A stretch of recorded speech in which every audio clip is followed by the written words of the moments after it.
to talk about this week. As promised from last week, we got Comic-Con wrap up. We got stuff to talk there. We got a lot to talk about. We also have some stuff to talk about that wasn't there. Perhaps a trailer did not drop, which was a bit shocking, but we'll talk about that.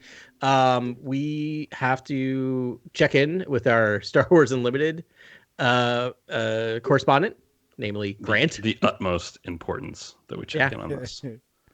And last but not least, we got comics. We're going to start getting caught up some comics. We're going to talk about Star Wars main run and the Jango Fett limited series. So, well, a lot came out in Comic-Con. Anyone want to talk about like anything in there in particular jump out to them that they are dying to talk about? Excited for? Well, I mean, we got a date for Skeleton Crew. I think that's kind of like the big boy, right? Yeah. That was a big one. December 3rd. Yeah. Yeah, the Vernestra Rowe book was a big announcement for me. I can't wait to get more with that character personally. So yeah, and for me, I finally got my comics question answered, and I will take a slight victory lap in terms of me kind of predicting where they were going with the comics, which is not a shocking choice. Like, it's not that surprising, but you know, I predicted they would both end at issue 50. They are in fact ending in issue 50, and they're going post Return of the Jedi with the comics, which I'm very excited about because that's some open land for storytelling. Oh yeah, that was so cool. What do you guys think they're going to do there? I mean, one of the first things we covered together, I think, was the Aftermath trilogy. Back when Core World News was a thing. The thing, someone said. The thing. Yeah, someone said the thing. But I mean, I love the Chuck Wendig novels. They grew on me. It started a little like, okay, what's this? But then once I was in it, It was a great trilogy. Really cool stuff happens there. Really interesting characters. Do you think it's going to overlap that? Are we going to get some comicization, or are they going to be intertwined between what the occurrences of Aftermath?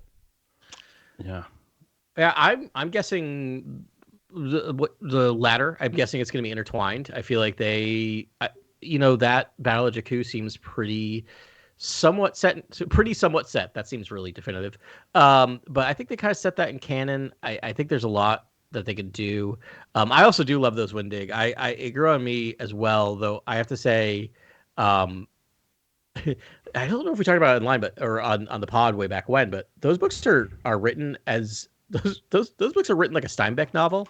They're beautifully written. Yeah, they're written like Grapes of Wrath because they would have like, here's your chapter that interstitial chapters. Yeah. So this day we'll remember the turtle story from Grapes of Wrath, and so I appreciated that little, like, those interstitial chapters were real fun. We got our introduction to Cobb Vanth in one of those, which was really cool. From and we got Mandalorian fame. Yeah, we got Cobb Vanth. We got the sad story of Jar Jar Binks. The sad, And so Alex Segura is writing these comics, right? Yes. Okay. Yep. We read I think a book. Or I want to say name is the Dameron book. I want to say. Oh, that sounds familiar. You're right. But or maybe it was one of the Kira. No. But I think there is a network of writers who all know each other. I think Chuck Wendig. I think Charles Soule is knows and is friends with Chuck Wendig, and I'm sure Alex Segura has probably talked with Chuck Wendig about Aftermath, about the Battle of Jakku, about sort of possibly Gallius Rax, because we see a sort of an Imperial officer on the front cover of these comics, and I have to think, is this Gallius? Who is this character? I think they do name him in one of these synopsis pieces, but it just right away you kind of see these parallels to what Chuck Wendig set up in those books, especially with the sort of Operation Cinder and the sort of the fall of the Empire, essentially, which is just beautifully illustrated in the books. Definitely check them out because it was a canon sort. It was, I think, the first some of the first canon novels and after the Disney acquisition. That was it. That was it, and it was kind of its big idea was to kind of bridge the gap between episodes, 6 and 7 in a way, not all of it, but kind of tell some of the major things. Alex Segura, just so we can kind of circle back, wrote the Poe Dameron Freefall novel. and did a short story in the Stories of Jedi and Sith. That was the one called Resolve, featuring Qui-Gon Jinn. So doesn't have a huge Star Wars resume, but they let him write Qui-Gon, right? Which means like clearly he's got a voice and is able to tell Star Wars stories. The thing I'm a little surprised about is, so we've slowly been shedding Star Wars comics. For as long as we've been covering Star Wars comics, there's always been 4 ongoing series of some order.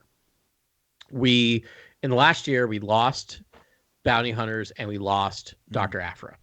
And we've only had 2 ongoing. We've had a lot of miniseries, right? But we only had 2 ongoing, which is Star Wars Main Run and Darth Vader. Those are both wrapping up in issue 50 in the next month or 2. And this is the only kind of ongoing announcement, the Battle of Jakku. But October 2024, the big, like, have you seen the poster for the comics? Like? Yeah, please describe this. So it's Vader's melted helmet with smoke coming off. Oh my goodness, this is playing into theory crafting circa 2015 for The Force Awakens energy right now. And the title says the final battle of the Galactic Civil War begins, right? So suggesting that's Jakku, right? Wait, so after you read these books and after you saw The Force Awakens, didn't you have a million theories sort of about, like, I don't know, the wise erudite of the desert on Jakku, like 5,000 years before, the Battle of Jakku or whatever, that Chuck Wendig planted all these strange seeds in the Aftermath books, and then The Force Awakens comes out and Snoke, and you basically had a million questions as a Star Wars fan after The Force Awakens. It was just nonstop sort of what is going on with the galaxy. How did this happen? How did Kylo retrieve Vader's charred helmet, melted helmet? What does that mean to worship that? The Rise of Kylo Ren miniseries that we read was fantastic, but we never really see the formation of Kylo Ren as a sort of Sith apprentice and learning about Darth Vader. Like, that is not explored.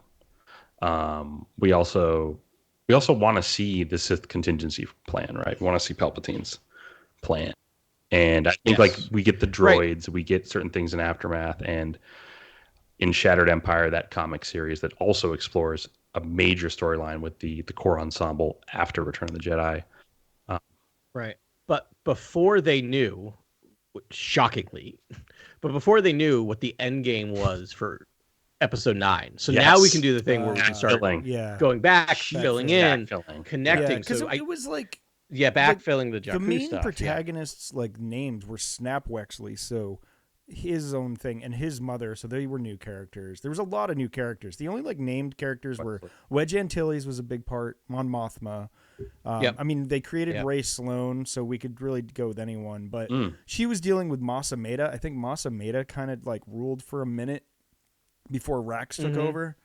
I believe so. Yeah, but they I think ultimately that was the win. And then I'm remembering correctly, the battle of Jakku is the ultimate battle in the Aftermath series book 3, right? Yeah. There wasn't an earlier one. That was the one. And this is essentially the culmination of Operation Cinder to clear the board, bring everyone to one place and kill both battlefields. Use a gravity well or whatever was in the planet there. Yeah, to break the planet, create a singularity, and destroy both whatever. Yeah. And you have to tie in everything that's happening in Mandalorian, right? A little bit in terms of the Shattered Empire and all that stuff. You're gonna the whole thing is. The creation of warlords and stuff, maybe. Yeah. We do see them in the timeline of the Mandalorian 7 years after the Battle of Jakku. So the stakes are high, but we also kind of know where the Empire settles after this, and so I'm interested to see just how they do. The discovery of Exegol is sort of, and not the discovery of Exegol because that's actually listed in the timeline books as around the time the Empire formed, but which is crazy that detail is just in there.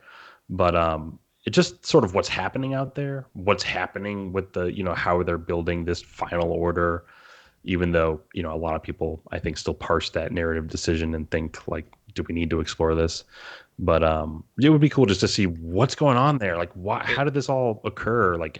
This seems like you built a bigger galactic armada than you ever had before. Yeah. How? Yeah. I will I will always argue, yes, we should parse it, because as a person who was a prequel skeptic for many a year, what ultimately got me on board with the prequels was all the work that was done surrounding the prequels with comics and books and the Clone Wars and all these things, which like helped filled out the story, which made the holes feel less apparent. And so I think this needs to be done. I want to talk the business side for a second about this. Not business, not like super business, but in terms of the published. I think it's interesting because so at the bottom of this poster, it says a new era of Star Wars comic book storytelling. This is October 2024. Is it new? Okay. Cool.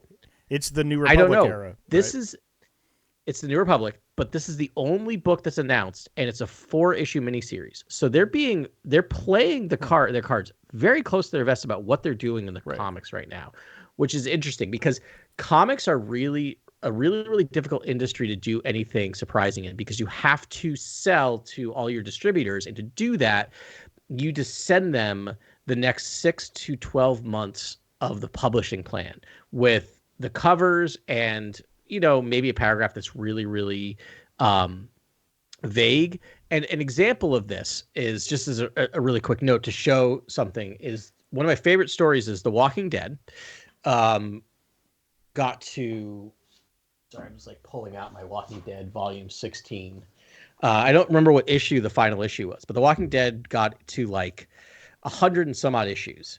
And Robert Kirkman wanted to end the book, but he had trouble because if you say the book is ending at this, which most comics have to do to the publishing, people start going like trying to get ahead of it, right?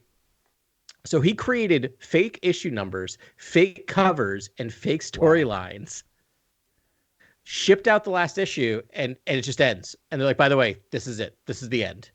I bought that last issue. I have it back and boarded too. I was like, wow. And which is good because no one knew that was the last issue at comics, even the comic book owners.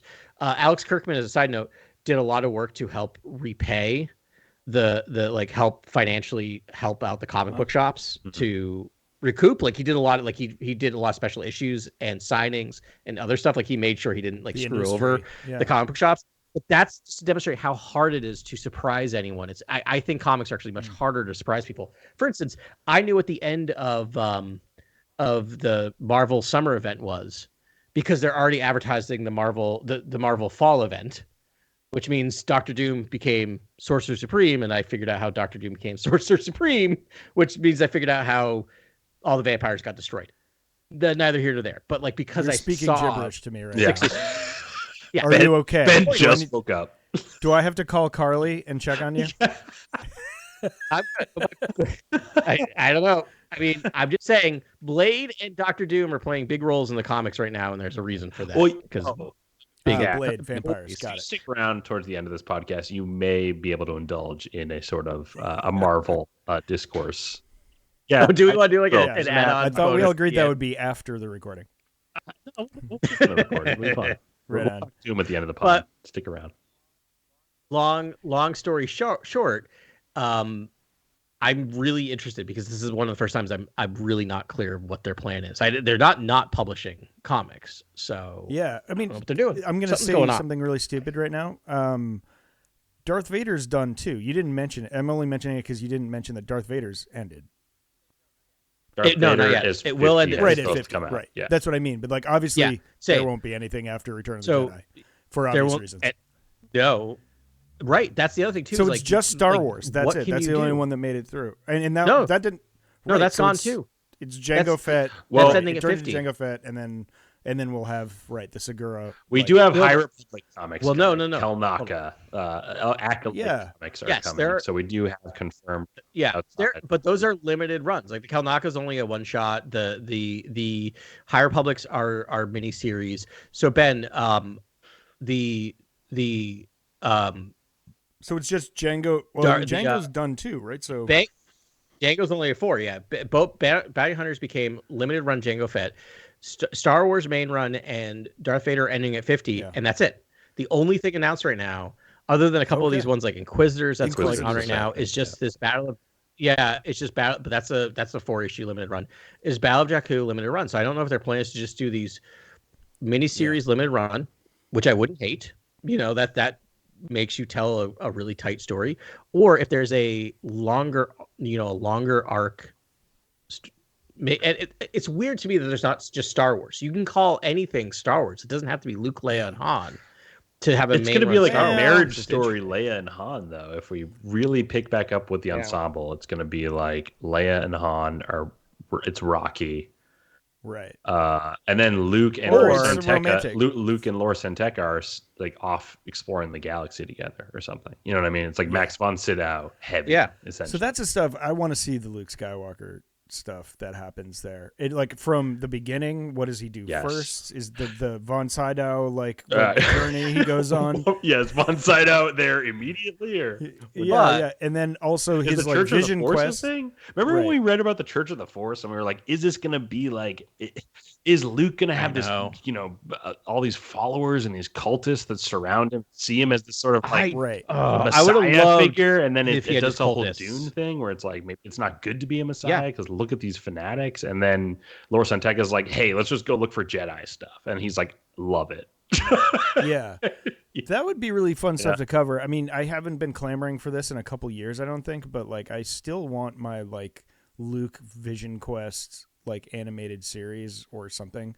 Would be like stories of heroism, just like Luke when he goes on his like vision quest for Force artifacts. I want to see but it's like Dances with Wolves, but like Jedi 8 episodes of different Dances of the Wolves. I want like 80 stories, episodes of that. But yeah, as long as every single Horizon, episode but is the Buffalo Hunt. Yeah, I have not seen Horizon, nor do I know the plot. I was gonna say, were you the one? Were you the one who saw Horizon? Like Horizon Zero Dawn? What are you talking about? Oh, Ben. Oh, Ben. Oh, Ben. We will talk to you about Horizon after the Doom air, talk. If you stick around for a Doom talk, then there's Horizon talk. Yeah. I'm going to make 3 movies and fund them myself, and they're going to do great.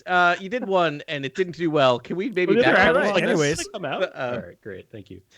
Yeah. No, but Luke talk, I'm in there, like Luke stories. I also like, what was Luke doing during the battle at Jakku? Because there was like a fever dream moment in Aftermath where they like, I looked up in the sky and like it was filled with an image. Ben, I promise you that's Luke just a Skywalker. hologram in a cockpit. I promise you. I promise you. But what if he appeared as a giant visage of Luke Skywalker in space? I was always like, Snoke is part of Luke. Snoke is half Luke, and then Ben was always like, but Luke's like a giant celestial being. Yeah. Is anyone watching? Time Bandits on Apple TV, or is that just the? I do not have Apple TV anymore. Cooled off Apple TV. I somehow still have it. I think because I got new Apple phones, so we still haven't paid. I haven't paid for it forever. I need a new desktop soon. Yeah, exactly. Never mind. There's a moment that just reminded me of that. So, but I was gonna say, here's Taika Waititi and Jermaine Clement. Oh, fantastic! So 2 of them. Yeah, it's not here near. It's great. Yeah. It's wonderful. I really love They're it. Ingenious partners. So. And also the girl from Friends, and that's the worst way to describe her, Lisa Kudrow, which is like prime Lisa Kudrow, and the kid, as a person who generally hates kid actors, awesome.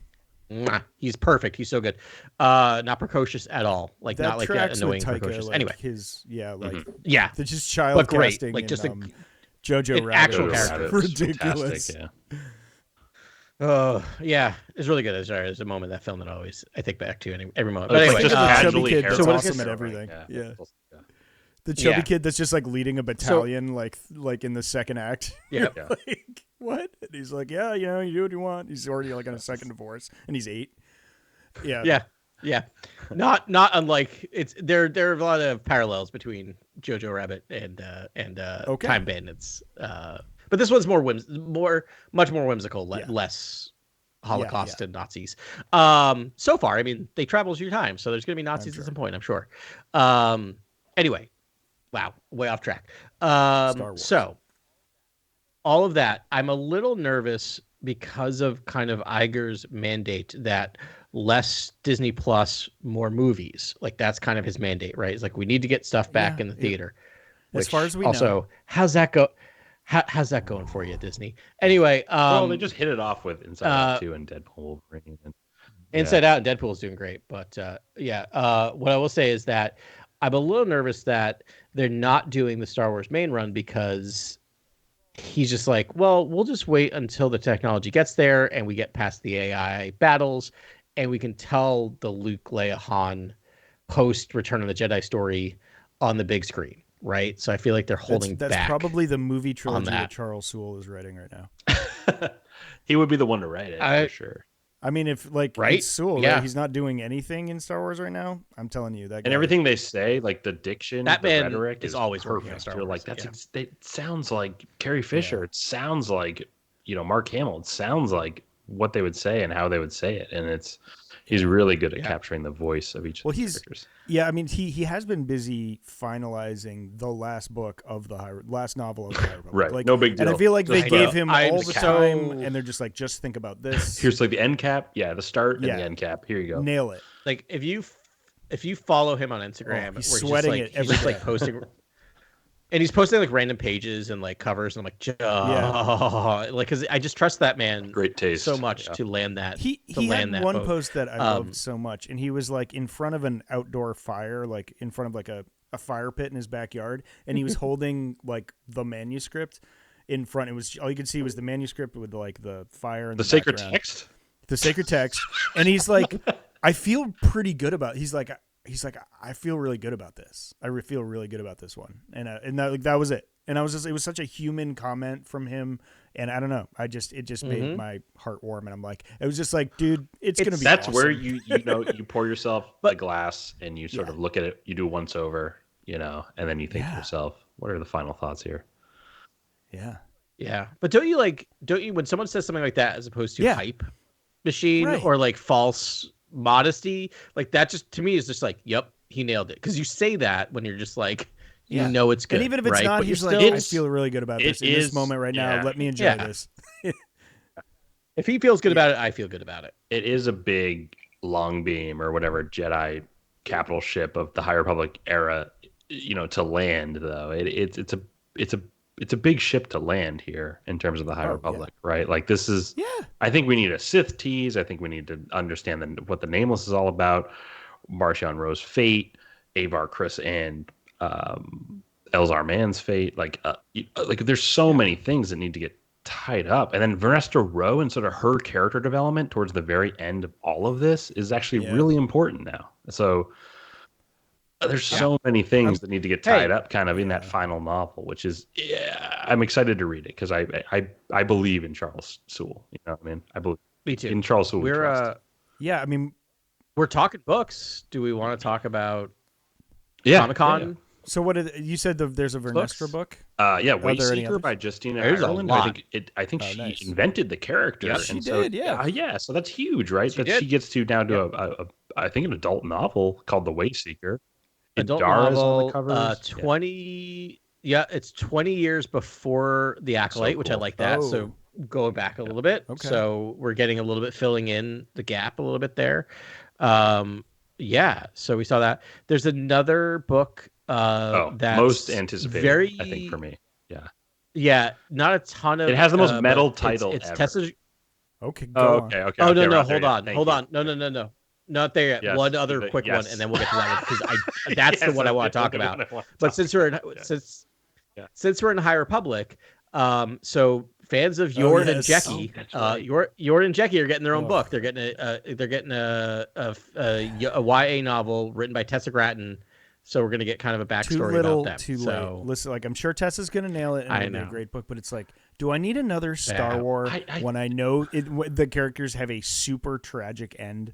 But it's just like the whole time, it doesn't matter how much fun they're having. I'm going to be like, you are just going to get ate up. I don't know. I read all this. I will be reading it back in the day, and I love the sort of like I know college, high school drama Jedi story. Like I live for that stuff, and so if that's what Yorn and Jecki is, I'm here for it. Like I love that stuff. I love it. I read those books as a 30-year-old man and highly enjoyed them. Like I'm like, this is good stuff. High Republic, real quick, is they're also releasing a Vernestra Rowe Acolyte Black Series collection. So I've seen that. I've seen that extra figure, and there's got to be a Kelnaka, right? I would And there's assume got to be a I will stranger, be- right? Like kids are going to want to play with the Oh, stranger yeah. at this. Oh, It's yeah. like, I are you kidding me? I mean, grown The men are detachable going to want to lightsaber. have the stranger. action figure.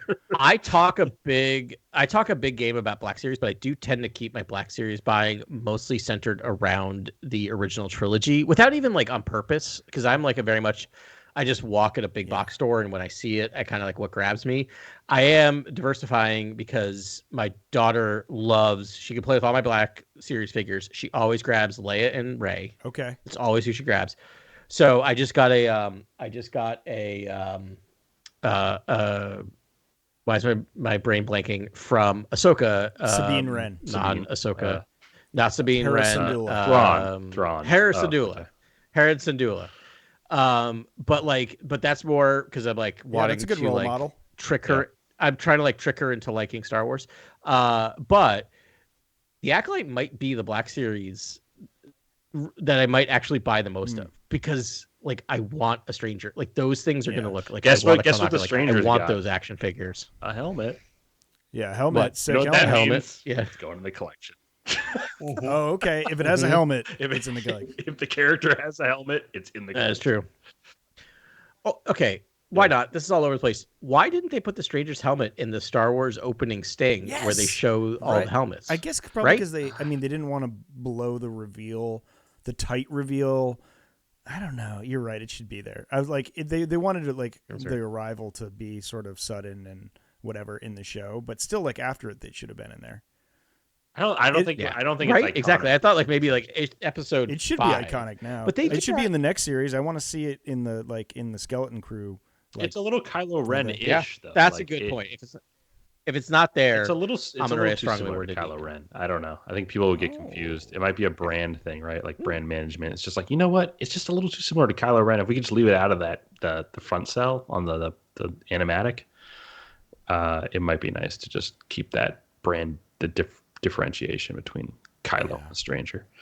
I don't want to think like that. I hate that. It's so high level because I think I want that there. Like I do want the helmet there. I almost want it to be like just that helmet and you do no other helmets. Like I almost think they could have more fun with that opening reel where it could be like just the stranger's helmet and then black and then I don't know, sort of. Yeah. All right, I've edged you enough. Let's talk about the book. that I you don't know. I have no talk idea about what this first. is. So this book, I have a Star Wars campaign that I've been writing for a couple of years now, like a year and a half. That it has the same title, and I'm sure many. Is it the same title? Same exact title, and I'm sure many people have this title. I think I saw this title in the Timelines book of just like the era title for this period of time, which is The Reign of the Empire.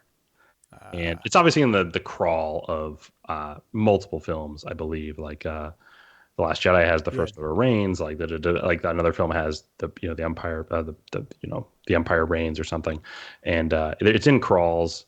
Reign of the Empire is listed as the sort of header for the label for the timeline that is after the fall of the Republic, the beginnings of the Empire, and sort of that 25, 30 years of just complete darkness and repression and fascism and just authoritarianism, which is just such a dark time for the galaxy. And we're getting these books from Alexander Freed, from the writer of the Alphabet Squadron books. Oh, cool. Yeah. Incredible books that I think we reviewed a long time ago, but I think those were fun. stick with us. Yeah, it's really, really great stuff.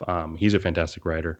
But Reign of the Empire, like this is like Andor. This is obviously Solo is in this period, like Rogue One, like all these films sort of explore this period. Rebels, the show, obviously, it's like the most fertile ground. It's such a fun period of time because it's just this police state, this imperial police state, surveillance state, and it's terrifying. It's terrifying to traverse the galaxy in this period of time, and to be a senator like Mon Mothma. We know Saw Gerrera is in the book. We know Mon Mothma is a major character in the book. There's so much that was sort of gleaned from just some synopsis that was released during Comic-Con that I'm just very excited to see what Alexander Freed does with that sort of darkness and him crafting the rebellion of Alphabet Squadron and all those people like Carnada or whatever, that guy who was a journalist who became a sort of like spy master for the rebels and had that droid, and all that sort of like character work that he did in those books is so outstanding for just creating rebel cells and things like that. Just to see what he does, I think closer to the beginnings of sort of the rebellion is going to be very interesting. Yeah. And what I heard, what they kind of talked about is this is a lot. The first book, so it's a trilogy.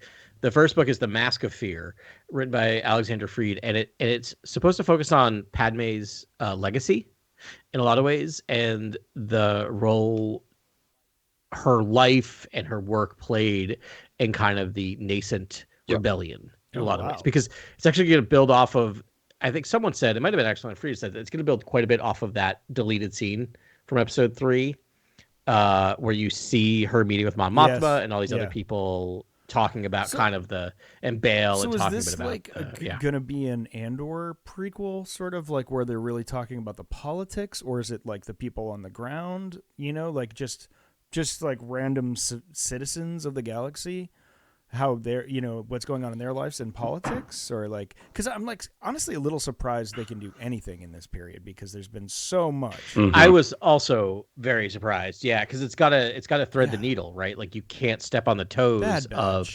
Andor. I mean, and Bad Batch and Andor. I mean, this is coming out if you think of it this way, it's coming out February 2025. And all of those things have happened, right? So even Andor season 2, Alexander Freed has all of the scripts too, right? Like he knows, and so but it is going to be. I'm guessing it's going to be a smaller story than we're thinking, right? Because it's going to probably tell a very particular story about Mon Mothma. But I mean, that Jedi works. That'd be fantastic. Jedi Fallen Order, I think, plays with Saw Gerrera. Right. Jedi or Fallen Order and Survivor both take place in this period of time. And there's lots that those games do that explore new avenues of lore and the survival of the Jedi and Saw Gerrera's activities on Kashyyyk. And, all that sort of stuff is actually just super underexplored, in my opinion. Like, there's so much with Saw Gerrera that we just don't know. Like, he is a cipher in the void. It's very true. In terms of, like, when we see him in Andor, and it's like, what is he doing? Like, obviously, one of my favorite books ever, the Rogue One. The Jyn Erso, not Catalyst. The Rebel Rising. Rebel Rising. What a crazy book! Yeah, there's like that's the darkest book I've ever read from Star Wars. Do not forget that's the young adult book of that. That's not the adult novel is Catalyst Massacre. Yes. In that book. A massacre at like a ball, right? Like a ball. No senseless violence. I think it's involved. I want to know what he's doing. I think that's the thing. Is like there is stuff, we get hints, we get clues of what Saw Gerrera is up to, but in the Circle, I think Disney patented like the name The Circle, and Circle anything to they trademarked everything that had to do with the Circle, and I think Luthen Rail name drops the Circle, or the Circle is said somewhere else and will bring you into the Circle. It's said somewhere. It's said in Andor. He's like, now. I thought that was just like a metaphor, but maybe that's a thing. The Circle goes beyond just Luthen and Mon Mothma, and I think that's what these books are going to set up, as well as season 2 of Andor is going to basically some of the major things that season harnessing will be in these books, because like you said, Alexander Freed will probably be privy to the scripts early. Cuts, it does feel like Lucasfilm never does anything on its own. It's always like at least synergized to at least one other thing or two that's happening concurrently in some esoteric way. Or to an inch of its life. Yeah, exactly. But so I think, this might be getting the hardcores warmed up for Andor season 2, which I'm guessing will land summer 2025. Mm-hmm. Yeah, this is the first book is early 2025, so it makes sense that would probably be I'm guessing Andor is going to be their big summer show of 2025. The second, and what's interesting is they are taking a bit of a higher public approach to this, where the trilogy is written by 3 different people. So you have Rebecca Rowan Horse, who did Resistance Reborn and Master and other not stuff. Master. Not. Which book was Resistance? Yeah, I got to look her up. Who was the hero of that? Good that question. Doesn't sound familiar to me for some reason. No Well, offense. my computer has crashed because guess where I'm trying to look things up on. That's an off-camera joke there about okay. iPad Airs. Okay. Yeah. And then Fran Wild, whose credit here, this is not the best article, but whose credit here is from a certain point of view. So I'm like, well, that's not helpful because that's Did she do 60 authors. Resistance Reborn? No, that's 120 authors. Yes. Oh, you're absolutely right. That is 120 authors. Yeah. Yeah. But I'd love to see that, like, out math. of a pool of 120 in the minor leagues, you got pulled, like one got pulled up to the bigs. Like, okay, we got to build it out, Yeah. right? Like you can't have Charles Sewell and and the others Claudia write all Gray, of the Christine novels. Ireland, Claudia Gray, Daniel Jose So I like the fact that they're doing like 3 other, and they're going to be a year apart. So spring 2025, spring 2026, spring 2027. Wow. Oh, that's So- perfect. Like Andor gets to land in that bed of just novels around it, which is fantastic. Yeah. Nothing makes me older than to look at like the release schedule of Marvel films and to do the math of how old I'll be when this thing comes out.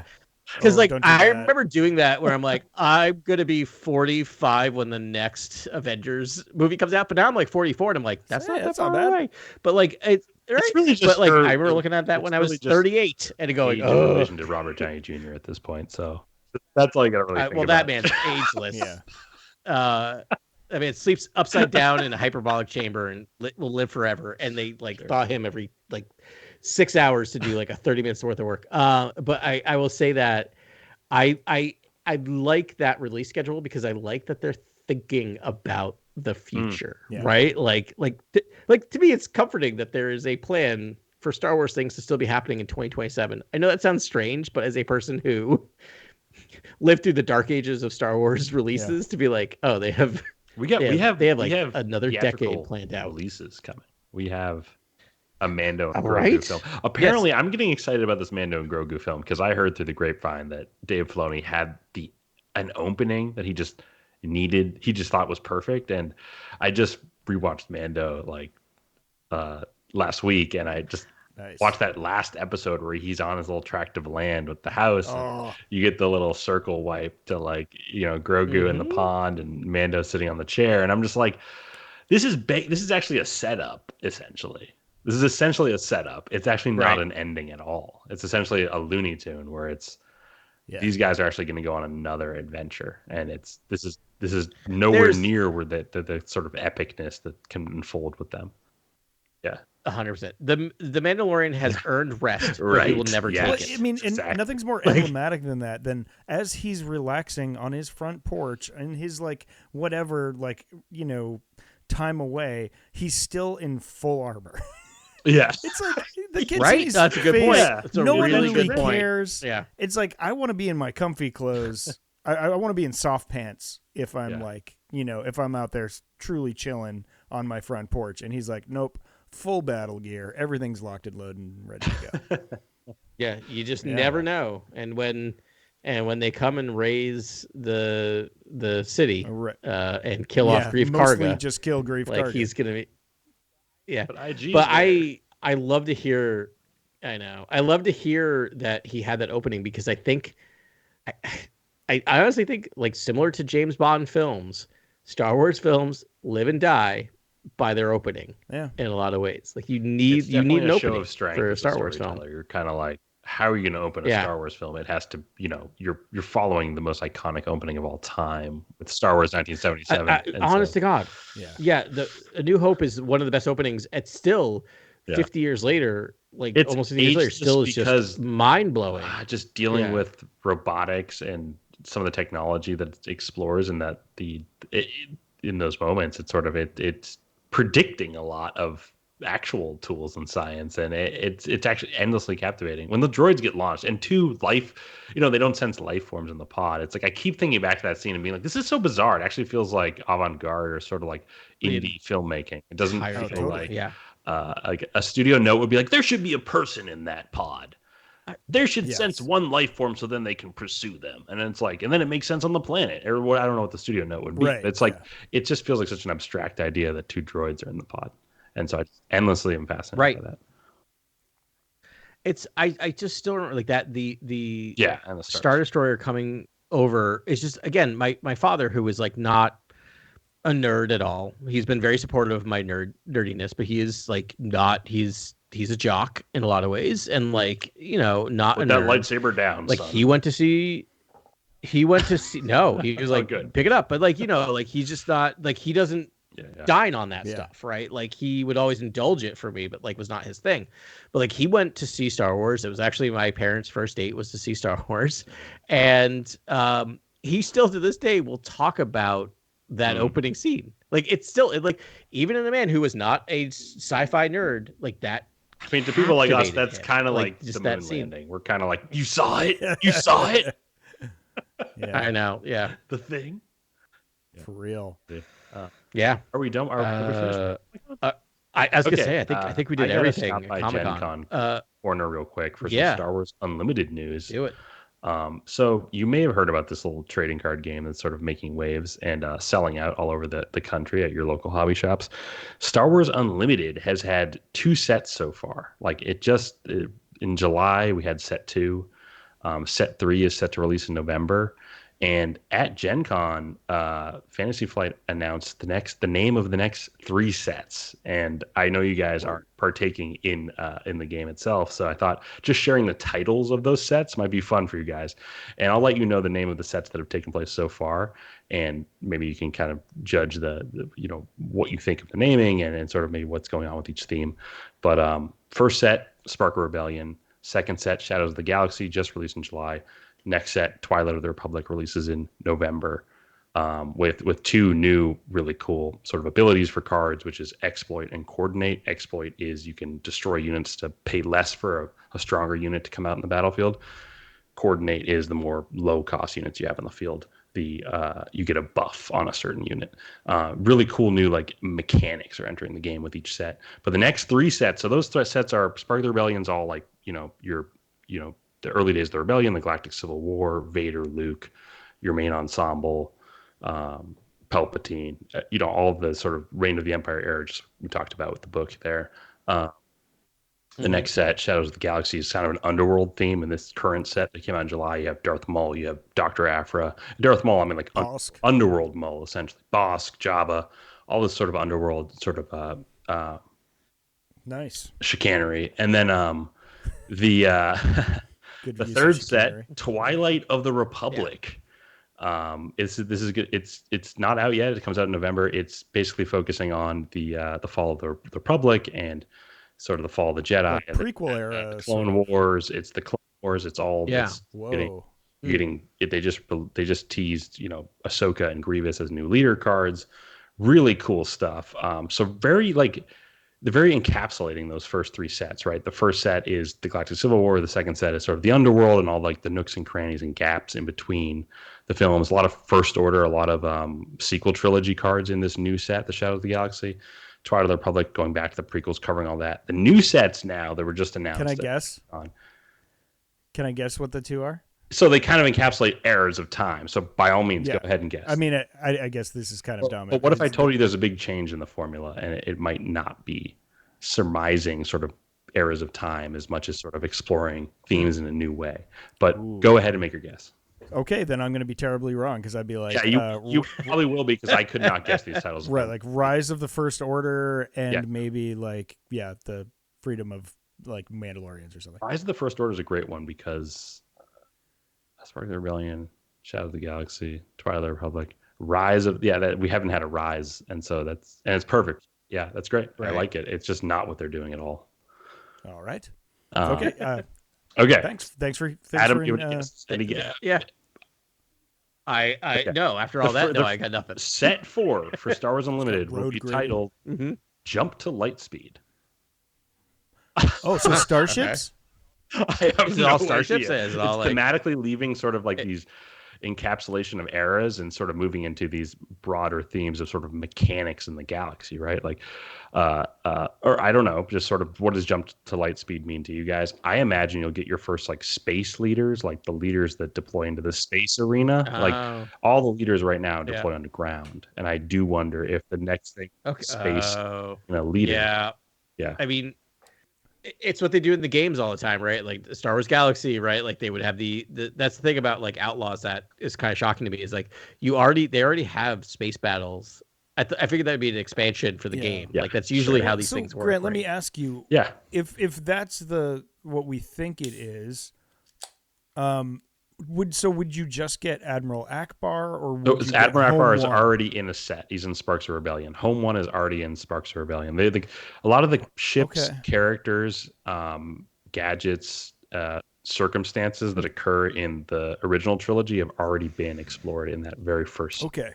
So Jump to Lightspeed is a metaphor for these sort of mechanics that are coming to the game, you think? Possibly, we don't really know as players, but I'm hoping like, for a hold ships, maneuver. I imagine would be amazing. I'm hoping for a hold maneuver event card that's sacrifice a ship that costs 7 or more to defeat all space units in an opponent's arena, or something like reads like that, or something like that, because that would be so cool. As an old school like Magic the Gathering, like oftentimes when they would update, that would be the main changes. They would change a game mechanic, right? And but it's fun that it was very. It's interesting that it felt like very sort of story driven and timeline driven, and now it seems like it's mechanic driven. Just in a sense of, I'll list the next 2 sets for you. So set 5, Legends of the Force. Okay. Very cool, right? Very set cool. 6, crazy name. Okay, Secrets of Power. Whoa. Okay. Interesting. That could be purple. like, It's like a purple logo. Legends of the Force, a blue logo. Jump to Lightspeed, orangish yellow kind of.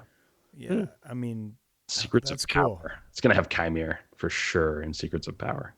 But I mean, it could also have. I mean, I guess you've got Mothma already, but like, I don't know. Wow. There's a lot of cap already, so it'll be that'll be very arcane, right? Those last 2 sets feel very arcane. Exciting. Yeah. Anyways, that's it. Yeah. I gotta get in on this because my 11-year-old nephew was visiting this week, and he knows how much I like games, and he brought and so is his stepfather loves my sister's new husband loves games as well, and so he's been into Lorcana, which is like the Disney deck building. I hear it's great. Game. I hear it's fantastic. It's good. It's very good. And he brought 2 decks, and like his stepfather Luke's just like, just text me if you have any questions. He's like, it's like Magic the Gathering. I'm like, okay, I'll be the judge of that. And then like, so did you play it? Did you? So my nice.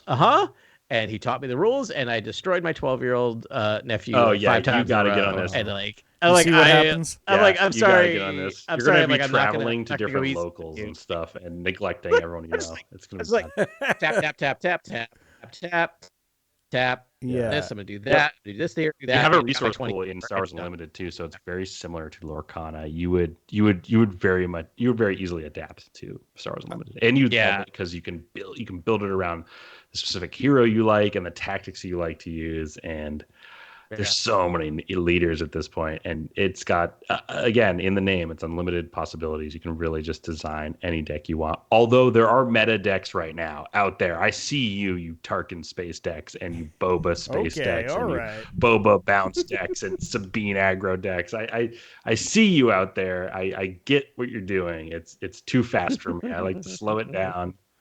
I like to just take heed of each card, what everyone's doing, and not get obliterated. But it's a fun game. It's been amazing to watch you and Jason and Jonathan's lives change since this game came out, and just like maybe not so much for Jason. I feel like he does this on the regular on the weekends.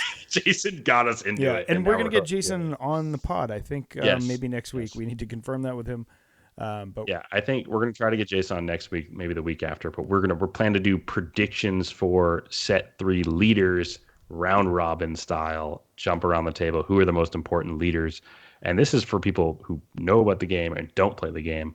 Who do you think has notoriety, enough notoriety to be considered a sort of leader card in this next set? That'll be fun. I think that's fun. Okay. And we have Ahsoka Grievous already revealed. And so that means, which is very interesting. And Ahsoka is a red aggression card, which is very interesting for that character. And then Grievous is a yellow cunning card. very interesting for that leader as well. Droid synergy, obviously, for Grievous, but lots to come on that. I can't wait to do a sort of predictions round robin on that stuff with you guys. I think I've got to watch Fun. you guys Yeah, play like a couple rounds to try and get myself up to speed, and then I'll probably be in like Flynn. But that sounds great. I have a couple decks for you. You can just borrow anytime, by the way. I've built too many for myself. Noted. The thing is, I'm an animal, and I'll want to like create my own deck and like have my own 100%. strategy. But if you wanted to just play it at the office, I think I want to watch it first and then be like, okay, all right, then I'll. That's what I was playing with Arcana. I have a feeling my cousin thought, my nephew thought he gave me a weak deck, and I thought I was gonna make him cry when I absolutely. But he destroyed probably him made with two this. really good decks and just gave you one of the really good decks, right? I imagine, Well, because that's what I do. I walk around and I'm just slinging really good decks, like Yeah. But anyways, but do be wary though, because Star Wars Unlimited will saddle you with a lot of debt, much like our guy Lando is in the comics that we're about to segue to. Segue. Oh my goodness, right? Oh, so this is our we're doing 44 to 47. Does that sound about right? Yeah. Yep. So the penultimate arc here for Star Wars. Charles Soule. I don't weirdly not to like automatically correct you. I don't know if it's a penultimate because I have a feeling like 48 and 49 are going to be a self-contained miniseries, and 50 is going to be like a grand finale opus thing. I think it's going to be a very big, thick book. Oh, right. But anyway, I meant like penultimate arc. Oh, but I see there could be two more arcs. I got you. No, I guess that's true. No, you're right, because then 50 would not be technically an arc. So technically, it's you're just correct, 3 Ben. issues. Like, I mean, I don't know. Yeah, but I think it's going to be like a 2-issue arc. Okay. Anyway, whatever. This is pointless. Go ahead. We read to 47. I'm just trying to fill some space Trial here. of Lando Me Calrissian. bad, you good. Let's go. I'm just filling some space here. Charles Soule as ever. Being pedantic as always. That's pretty much me. Yeah. Great arc. This is the trial the trial of Lando Calrissian. Yeah. Sorry, I'm stepping on you guys. No, it's so good. Like, I mean, I knew we had more character development with Lando, and it felt like we've always gotten short shrift and not enough Lando. And it's nice that you bring back the prolific writer of the Lando. God, what was the name of that run? The 6-issue. Lando Lobot. Yeah, the 6. It was just called. I think it was just Lando. Lando. It was just Lando, straight up Lando, which was so good. And you bring back Charles Soule, just kind of just all the vaporwave. Do a lot more character development for Lando in this moment, where you sort of it's really a tough few comics there, but lots of like just fun character appearances, more building out of the rebellion, how the rebellion's operating, how their judicial system works, what's going on there. How close to the edge they are of defeat at this point of just and how reform. And I want to talk about. I mean, eventually we'll do an episode on reform and sort of like the New Republic. Obviously, is like we'd rather just reform people, and they could have crimes against the government or the rebellion in this stance, and it's but it's better to get allies, bring people's skills to the forefront. And Lando is highly skilled, like one of the best tacticians, pilots, sort of cunning individuals in the galaxy. It's like this is a general. This is General Lando Calrissian. Yeah, I thought that was so cool. Yeah. You're talking about reform and stuff, and I know this is a little bit off, but my friend Day Joan, he mentioned, when he saw the New Republic, and they were like, what to do with these people afterwards. It's like, do we reform them or do we punish them or whatever? It's like it's very just like right after the Civil War and the Reformation, and we've never talked about that or mentioned that before, but I was just like, oh yeah, that's right. Sorry, you said reform and it keyed something off. Right, there's like historical parallels. Very distinct. Like in the United States, anyone who does anything obviously Lando sells out our core heroes in The Empire Strikes Back. And it's just like devastating, and I just love how we come back around with him, sort of in just a $250,000 credit, $250 million. $250 million credit debt that he's accumulated. No big deal. Yeah, I mean it's the trial of Lando Calrissian, right? Like it wasn't just the Bespin stuff. he comes clean on everything because he saved Lobot's life, right? And it was really lit. He actually sold the like the code breaking sequence to Jabba the Hutt for the entire like alliance, which could have been really bad, right? Like a major betrayal, like a real big thing. Rights, but it's just like the whole this 4 episode or issue arc is like it's a love letter to Lando Calrissian. Like it's just like, you want to know why I love Lando Calrissian? This is why. Like in 4 issues, and it's awesome. He's Lando Calrissian. Damn it. Lando Calrissian, damn it. And you were so lucky to have me. Yes. I am that is so excited that Donald Glover and his brother are writing the Lando series movie. Where are we at with it? I can't remember where we're at with it. They should check in with Sewell for can they series please bring on Sewell as a consultant or a co-writer? Like that man understands the soul of Lando Calrissian in a way that I didn't know was possible. And this arc. What if I told you that I bet Donald Glover is just such an artist, authentic artist, that he probably would read those Lando comics and be, I need to talk to Charles Sewell about this. Like I feel like he would reach out to him. He's a giant workaholic nerd. He's going to do his homework. Yes. Like he will do his homework for sure. I have all the faith in him. The latest Charles Gambino aside. Anyway, working with Ludwig Göransson again, which is musically apparent. Some music has just come out, and it's to me that just is a signal that I think the Lando soundtrack is going to be. Oh my god, it's going to be it's going to be fire. I don't know. It's the first time I've ever said that in my life. So no, it works for you. Keep going with it. It's it works for that show. Honestly, never. First and last. But I was gonna say that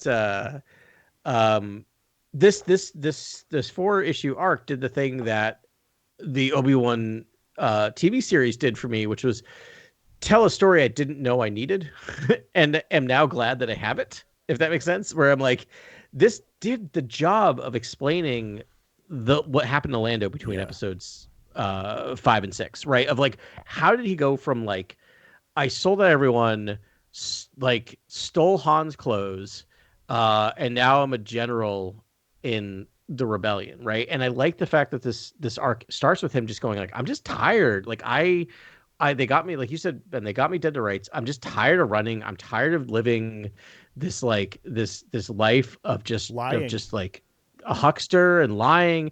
And I know I'm ready. I'm ready to just accept my fate. And then I love at the end of it is like, yeah, I am, but you know what? Damn you. No, I'm good and you need me. Mm-hmm. I love that that's also Lando at the end of just like, no, I did this and I'm wrong, but you're wrong too. You need me. He's like, none of you are blameless. The end of this, which is awesome. It's just you're all criminals in the Emperor's eye. And it was such a good monologue that it was that was a great monologue. It was such a Lando line. And like the whole like General Madine, that guy, space him. I'm so done with him.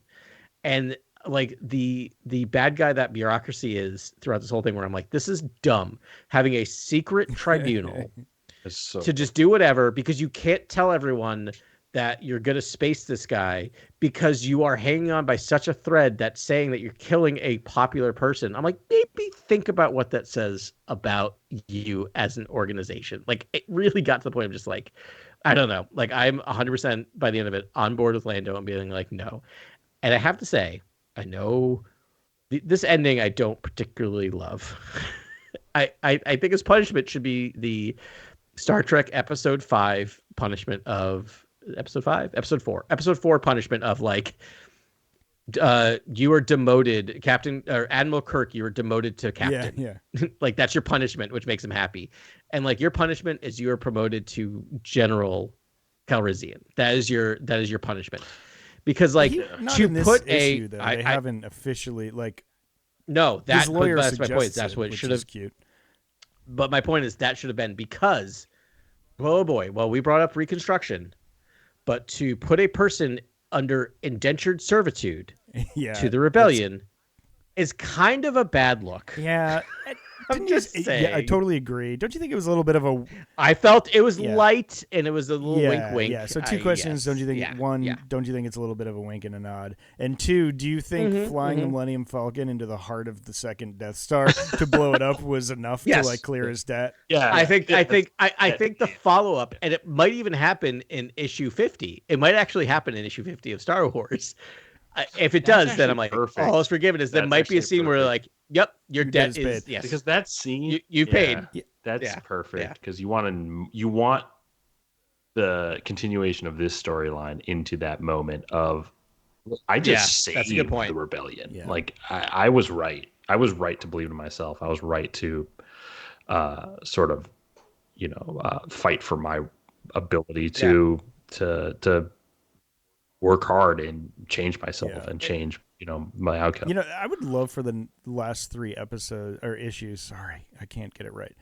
To be a lot like Lost Stars was, where it tells story. Like it actually just the last 3 issues cover Return of the Jedi, but it's like just interstitial stuff that you didn't know happened, but it like sort of happens in the background or just like other moments that happened over that same period of time. I think that would be really fun.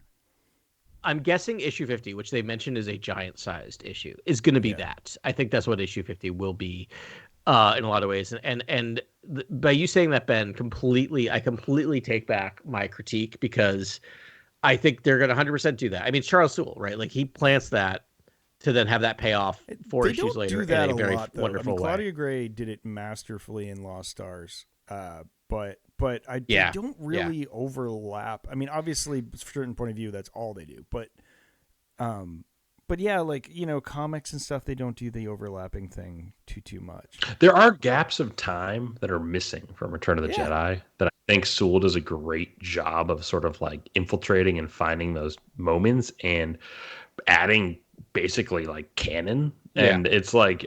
I think there's moments in like the throne room where like Luke and Vader are fighting and it just cuts away. And I'm like, there are moments there where you can like you can actually like jump into these moments and basically show what happened.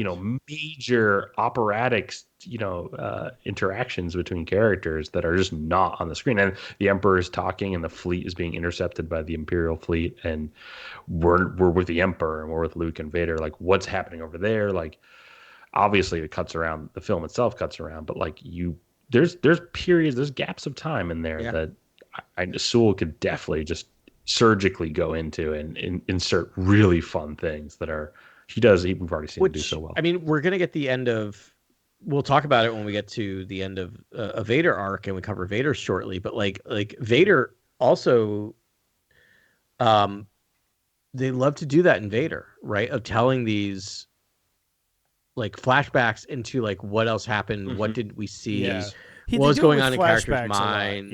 Would that go into the Star Wars main run, or would that live? Because it's more Lucas kind of getting that. But part of me wonders if there's not going to be a threading between Vader and Star Wars, because we are so not to spoil, we'll talk about Vader and we'll talk about Star Wars.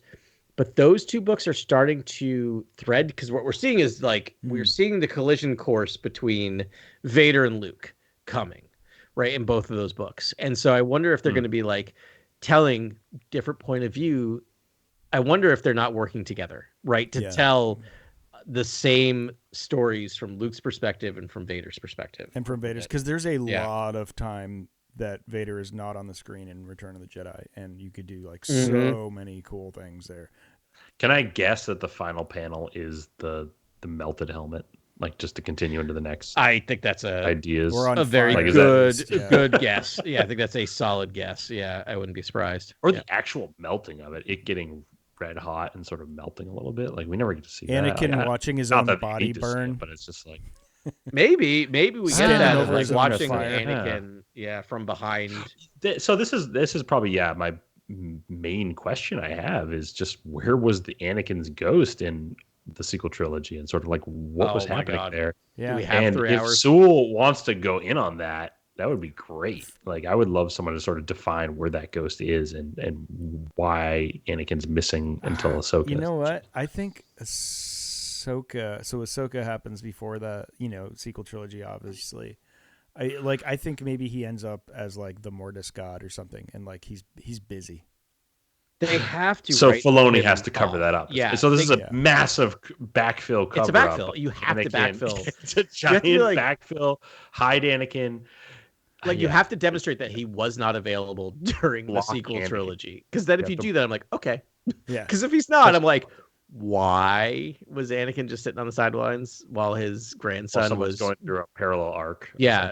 Was doing horrible things in his name. When you're dead, you just think like everything's just a rough patch and it's going to be fine. He could already see you're his dead redemption. all the way. Sorry, I was just thinking of when you're a jet, you're a jet all the way. In Galaxy, of course. Yeah, no, it's true. But the greatest gift Luke could receive is basically a reset with his dad, given how much he cares in the original trilogy. Yeah. And I want to know as a fan why that was sort of denied, essentially. Yeah. I think... Because that's what he was working My default answer is because it's too late. But you're right; it still would work so great for old. It would work better for old Luke than even. Well, it's like the third part of that relationship, which is just like it would be odd though, right? Because Luke would be like, now you're showing up. I'm 7 Wait, you're younger than me, old. Right? I mean, the weird thing is in the sequels, I feel like he admitted he talked to his dad. He talked to Anakin. What am I dreaming? I don't remember. I think you're dreaming that because like there'd be like a major. I don't. No. There was something where he's like, maybe was it in like one of the books, one of the novelizations, maybe. It was in the. Was it in the episode 9 expanded? Shadows of the. I got to think about it, but I'm pretty sure. Shadows of the Sith. Shadows of the Sith or something? Yeah. Well, he did talk to him in Shadows of the Sith. It does not happen, I promise you. It's like, well, yeah, that happens in there, but I'm saying like that's it. Like, and then at that point, it's more of like a parallel action thing. It's more of like a parallel action thing, isn't it? No, they actually talk to each other. He saves his life. Or he saves him from all the the shadow force entities that are attacking him on Exegol or something, and like his dad, Anakin, comes and saves him. Like almost corporeal. And I feel like maybe that was it where he was like, where he said he like all the people he had spoken to, or maybe no. It feels like ships in the dark of the lightning storm. Though it doesn't feel like I can't nail it feels down. Like he's blocked still. Somehow. So it happens in Shadows of the Sith, right? So absolutely. Luke is plagued. Oh, thank you, Google AI. Luke is plagued by visions for weeks that led him to an invitation to a dig. During the vision, Anakin's voice is so far away that Luke can barely hear it over the rush of blood in his ears. Anakin tells Luke, "Remember, my son," he says, "no matter what dark the night may grow, you are never alone." Anakin then goes on to tell Luke, "You will know what to do, my son," he said. "Let the Force guide you. Let it flow through you." Blah blah blah blah blah blah blah. I think, that's mashing a couple different scenes together. I think from that book. Yeah. But yeah, there was definitely it culminated in like a battle he was having on Exegol, and Anakin saves his life. Yeah, but I mean, but don't you? It leaves room and story to be desired. I think there's a lot that I feel like we almost want to understand with the Force Ghost appearing at the end of Return of the Jedi, and from that point after that, what's going on there with Luke, especially because Luke sees him. I think that continuation of that is interesting. But again, Shadows of the Sith does take place after Return of the Jedi. After Return of the Jedi, when is that in relation to Ahsoka? So it's probably like 15. It's 15 years before, or 17 years before Force Awakens, because Rey is born in that book. Okay. So it actually probably could. Yeah, it's 21 years. So it's like 21 years ABY. Yeah, so it's like 10 years after Ahsoka. Yeah, so something has to happen post that. That's exciting. I can't wait to see what the comics do, because I'm really interested in post Return of the Jedi, this new Insurgency comic. I am. I'm worried about what they're going to let them do. I'm worried they're going to really, really put them on rails. Really avoid a lot of all the comics have been. I mean, I don't want to be a naysayer or negative about the comics, but I just think the comics do live on. Well, I thought the Star Wars run has been whimsical. I never know what I'm going to get. But you're not dropping Sith Lords in the comic. Like No. I say that, and Luke confronts a Sith Lord, but but I don't know, a Sith Lord of consequence in basically like. But you can't have a Sith Lord in the timeline near. Right. It'd be weird. But I remember, I will always distinctly remember when we were doing the marathon, and Ben, you and I walked the parking lot around and around and around. Like a couple of episodes. Sociopaths. Episodes. It was between episodes 5 and 6, just trying to stay awake. Oh my god! We started to list all of the things that happened in the comics. Yeah. Between episodes 5 and 6. Yeah. And it's wild when you start thinking about you're like, you know what? The movies are kind of small. The movies are kind of small stories. Yeah, they are small stories. Would you consider the fact that the War of the Bounty Hunters and like I'm legit worried about that, man. Like I've been spoiled with Star Wars with these long form storytelling. Like to get 2 hours of a Star War, that's barely an appetizer now for me. Well, when it is a secret backdoor thing for another Luke, Leia, and Han movie, you're gonna be fine because we're gonna get that. Just telling you, you're right. It's gonna happen. If I got a movie every year and a half, something like that would be great. Feature film, and I really hope they keep rolling with these, with the Disney Plus series. I know we're gonna get there's another Andor, and that's kind of the end of the first cycle, and we're gonna get another. Ahsoka, probably another Acolyte. I think so. It's a hit. Yeah. So and then maybe another Mandalorian season. Yeah, I think that's happening. Unless that's just features now. Like I don't know. I don't think it's only features. Like I don't think Iger's like no more shows. Just like give me a feature. We got to focus on features too. Like features are big. Do you think there's a correlation between Bob Iger's sort of triumphant return to Disney and sort of like the push for the Rey film? Like I see a lot of press about the Rey film underway in development and sort of moving along at a pretty quick pace. Even though it's like there's no script yet or anything. I think they want to run it back and just do a sort of another trilogy, really. Yeah. Like that just pushes the timeline a little forward a little more. And they have Bob Iger, they have Kathleen Kennedy, they have all the champions of the sequel trilogy that for as much, criticism as the sequel trilogy got, like it was very successful. Massive hits financially, massive hits. Yeah. It's like, do you want to make $1 billion? Spend $300 million. I think the run it back plan is in effect right now. And I think everything that's around it is part of a lore expansion and a lore bolstering with like Dave Filoni and all the creatives that are doing sort of side projects that are outside sort of the main purview of the Skywalker saga and the Rey Skywalker continuation.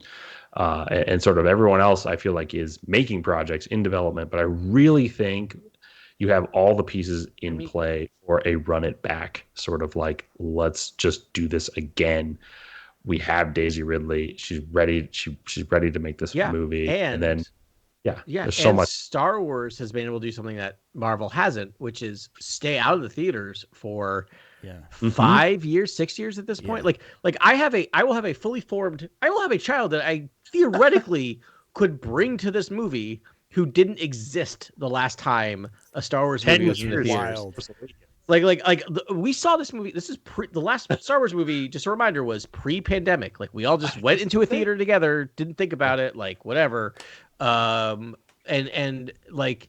so there's gonna be, I mean, nostalgia.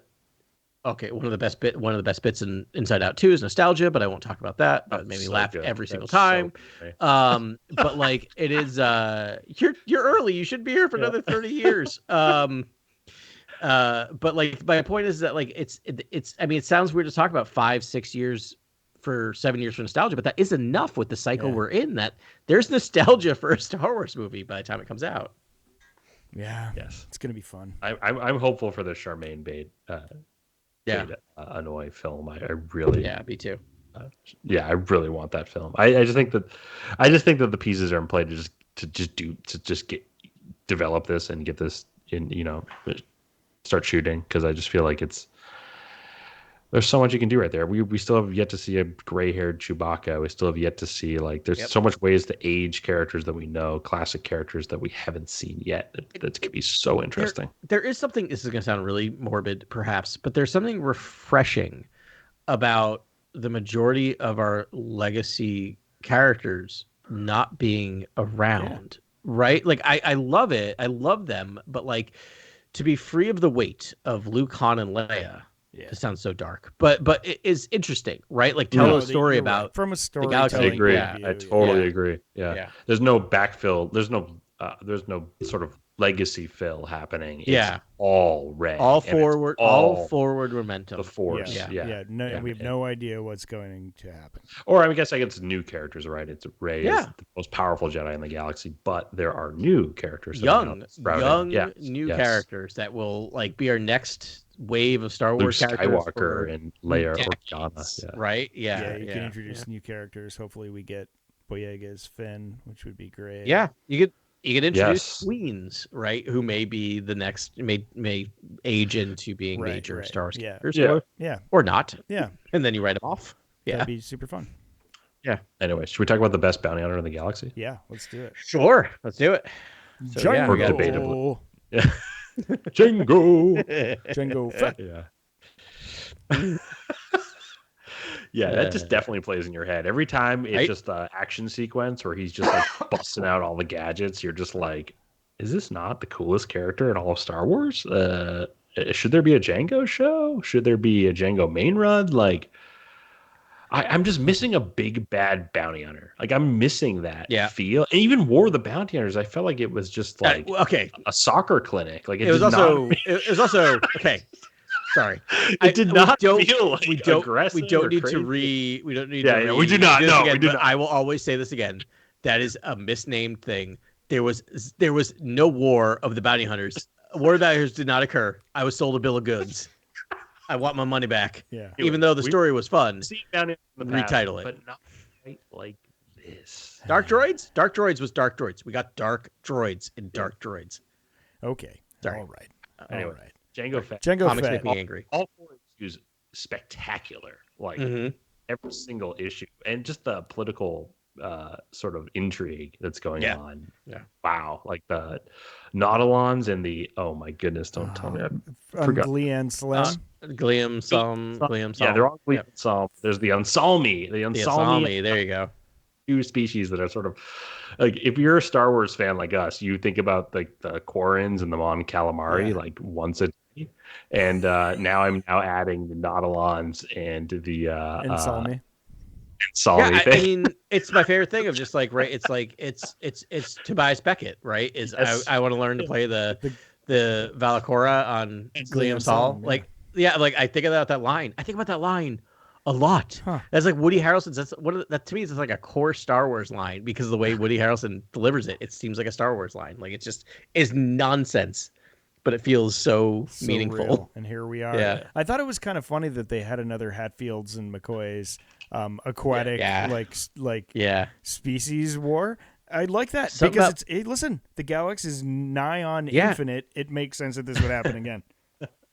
New aquatic, divisive factions. Yeah, but Great. Nautilins, which are Kit Fisto's species. Kit Fisto gets a name drop in there too. Like they don't want to bring the Jedi into it because obviously with Kit Fisto, he's too involved, righteous. Yeah, don't get him involved. Yeah. But Kit Fisto, I mean, he would have figured it out, and he would have been like disappointed. Yeah, he would have been good. They just don't trust him because he's, because of racism. I think Aura Singh is going to have a big resurgence in a lot of storytelling. I think she's going to be in the new Star Wars Unlimited set. I think she's going to be in comics coming up. I think she's just an underexplored bounty hunter. Yeah. Like, I don't know. Like, I would love a 4-part maybe a 5 or 10-part miniseries of just Aura Singh. And yeah, I don't know. I feel like she's a sweet character. And like, I loved her storyline with like the weird sort of handlers, and she has like a little antenna that sticks out of her head. I don't know if you guys noticed that. It's like a modification. Yeah. It's a little unsettling. It's like a modification. It's unsettling, but it's interesting. Like the silhouette of the character looks crazy. Yeah. I really like. She really fills out a bodysuit. But we know Lando killed her, right? In Solo. No, so Tobias Beckett. I was just going to mention. Tobias Beckett. Our second Tobias Tobias Beckett reference. It was the fall that killed her. Yeah, it was the fall that killed her. Yeah. God, now I have to go. That movie is so good. I would be exhausted, but there's like a 50-50 chance I sign off, I get into bed, and I just watch. I watch I watch Solo on my phone. It's such a comforting Star Wars It story. really is. Honestly. It's just a nice cozy blanket of Star Wars. Yeah, in the really is. dorkiest Star Wars way. Like, Yeah, it's just like, oh gosh, this all the dorkiness is so like the really core Star Wars. Like it's like a comic in movie form. It's fantastic. It is. He's 100%. hungry. I like him. Yeah. Oh God. Oh, yeah, that's gonna happen. right. I'm just gonna go in bed and watch it on my phone, and Carly will Well, wake up. Kira And is. I think what Kira are you is one of doing? my Go to favorite bed. characters. Honestly, I like Kira. Yeah, I Kira's like amazing. Dryden Voss. I like it. I like everything you go on with Crimson Dawn. I almost want like a Crimson Dawn show. Like, where's Crimson Dawn, the Prestige series? Like, how good would that be? I think good. we're 10 ways away from from a Solo renaissance. Like, if the kid's got to age into it. Well, Lando's right. Lando's gonna have Kira Yeah. and Maul. Yes, I maybe I would hope so, but I It's gonna feel like have they might be like, Jabba. No, it doesn't have to though. Lando could be like just Anything. awesome, trippy space, opera, gallivanting. Did you guys ever see Speed sportsman. Racer by the Wachowskis?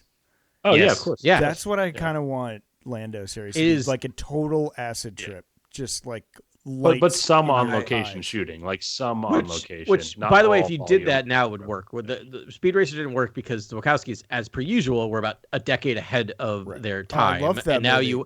when you watch that movie now, you're like, oh yeah, we're all doing this now. But like when it came out, everyone was like, I don't understand. This is too weird. I don't like it. I think the zany, like CGI in Speed Racer was actually like part of the intent. It was like to make it cartoonish and just bombastic and sort of over the top. I love right? the look. I love the look. It was very intentional, and I thought they did it really. At least at the It's time. a little Pee-wee's Playhouse, and the compositing's a little like feels. Yeah, a little, I think like, I tried to. short distance. I tried to watch don't it know. recently, and I was like, "Oh, the CGI."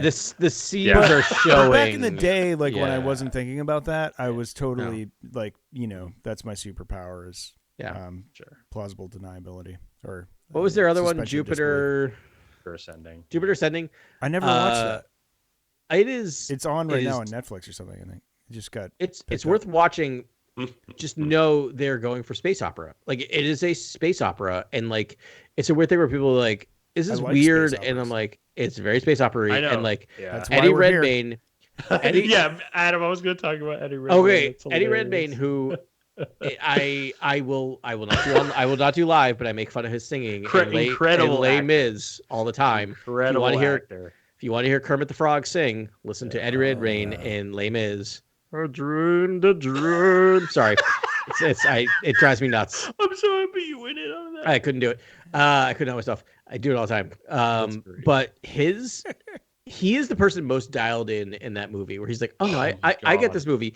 He will go from like He's whispers. on 11. He'll go from like whisper to screaming in like one sentence, and it's amazing. Yeah. Anyway, I'm sorry. know. I have a secret soft spot for that movie because that movie knows exactly what it is, and no one else does.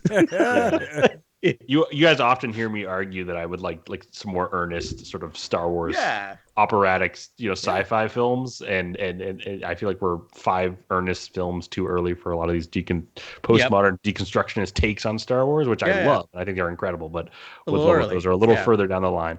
But I also am worried that like I hope we don't get Eddie Redmayne in Jupiter Ascending. Like that's the big fear, right? Like when you want to do like a very earnest sort of like hero's journey, it's like you do have to be careful with the sappy sort of like dialed up to 11 sort of the mustache twirling villain characters. And but again, Eddie Redmayne is just one of the best actors we have on the planet. It's just that in that movie, he is doing something that everyone should go see and just understand that is definitely a pitfall of doing a sort of space opera. It's perfect. It's perfect camp. in that movie. It should never be done in any other movie. No, Do not it's do that in very- Star Wars.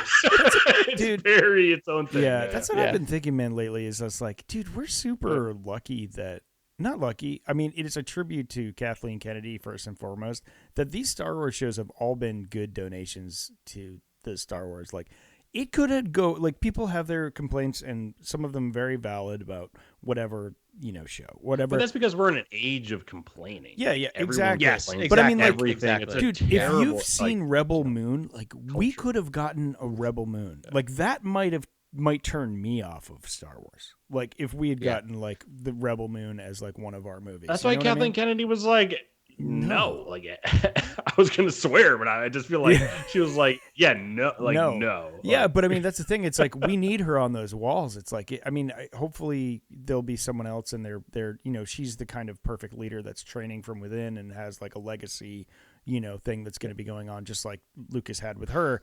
But it's like we're very fortunate. I mean, especially looking at Marvel right now. We're going to talk about this offline, but I just feel like they're struggling right now. Obviously, like, well, I think Kathleen is a thing. Yeah, it never feels desperate. Their choices don't feel desperate. Well, I think this recent choice does. Oh, you mean like no? Star I Wars? meant Star Wars. Yeah. Oh no. No. And they never they never actually miss. Like it's whatever triggering for people to complain about Star Wars or I'll just say it straight out. My least favorite Star Wars live action series is Boba Fett. Right? Yeah. It is still good, and there's still a lot. I will you don't like it watch for it again. canon reasons, and because you've watched everything. Like, well, okay, and maybe some other reasons. There are other things, but but it is not bad by any stretch of imagination. I will happily rewatch it, and I cannot say that about the Marvel shows. There's Marvel shows that I really, really like, and I will rewatch, and there are other Marvel shows where I was done with them. I'm like, I forgot that. Like, people remind me, like, I forgot that show even happened. And I'm a big Marvel head, right? Where I'm like, I forgot there was even that show.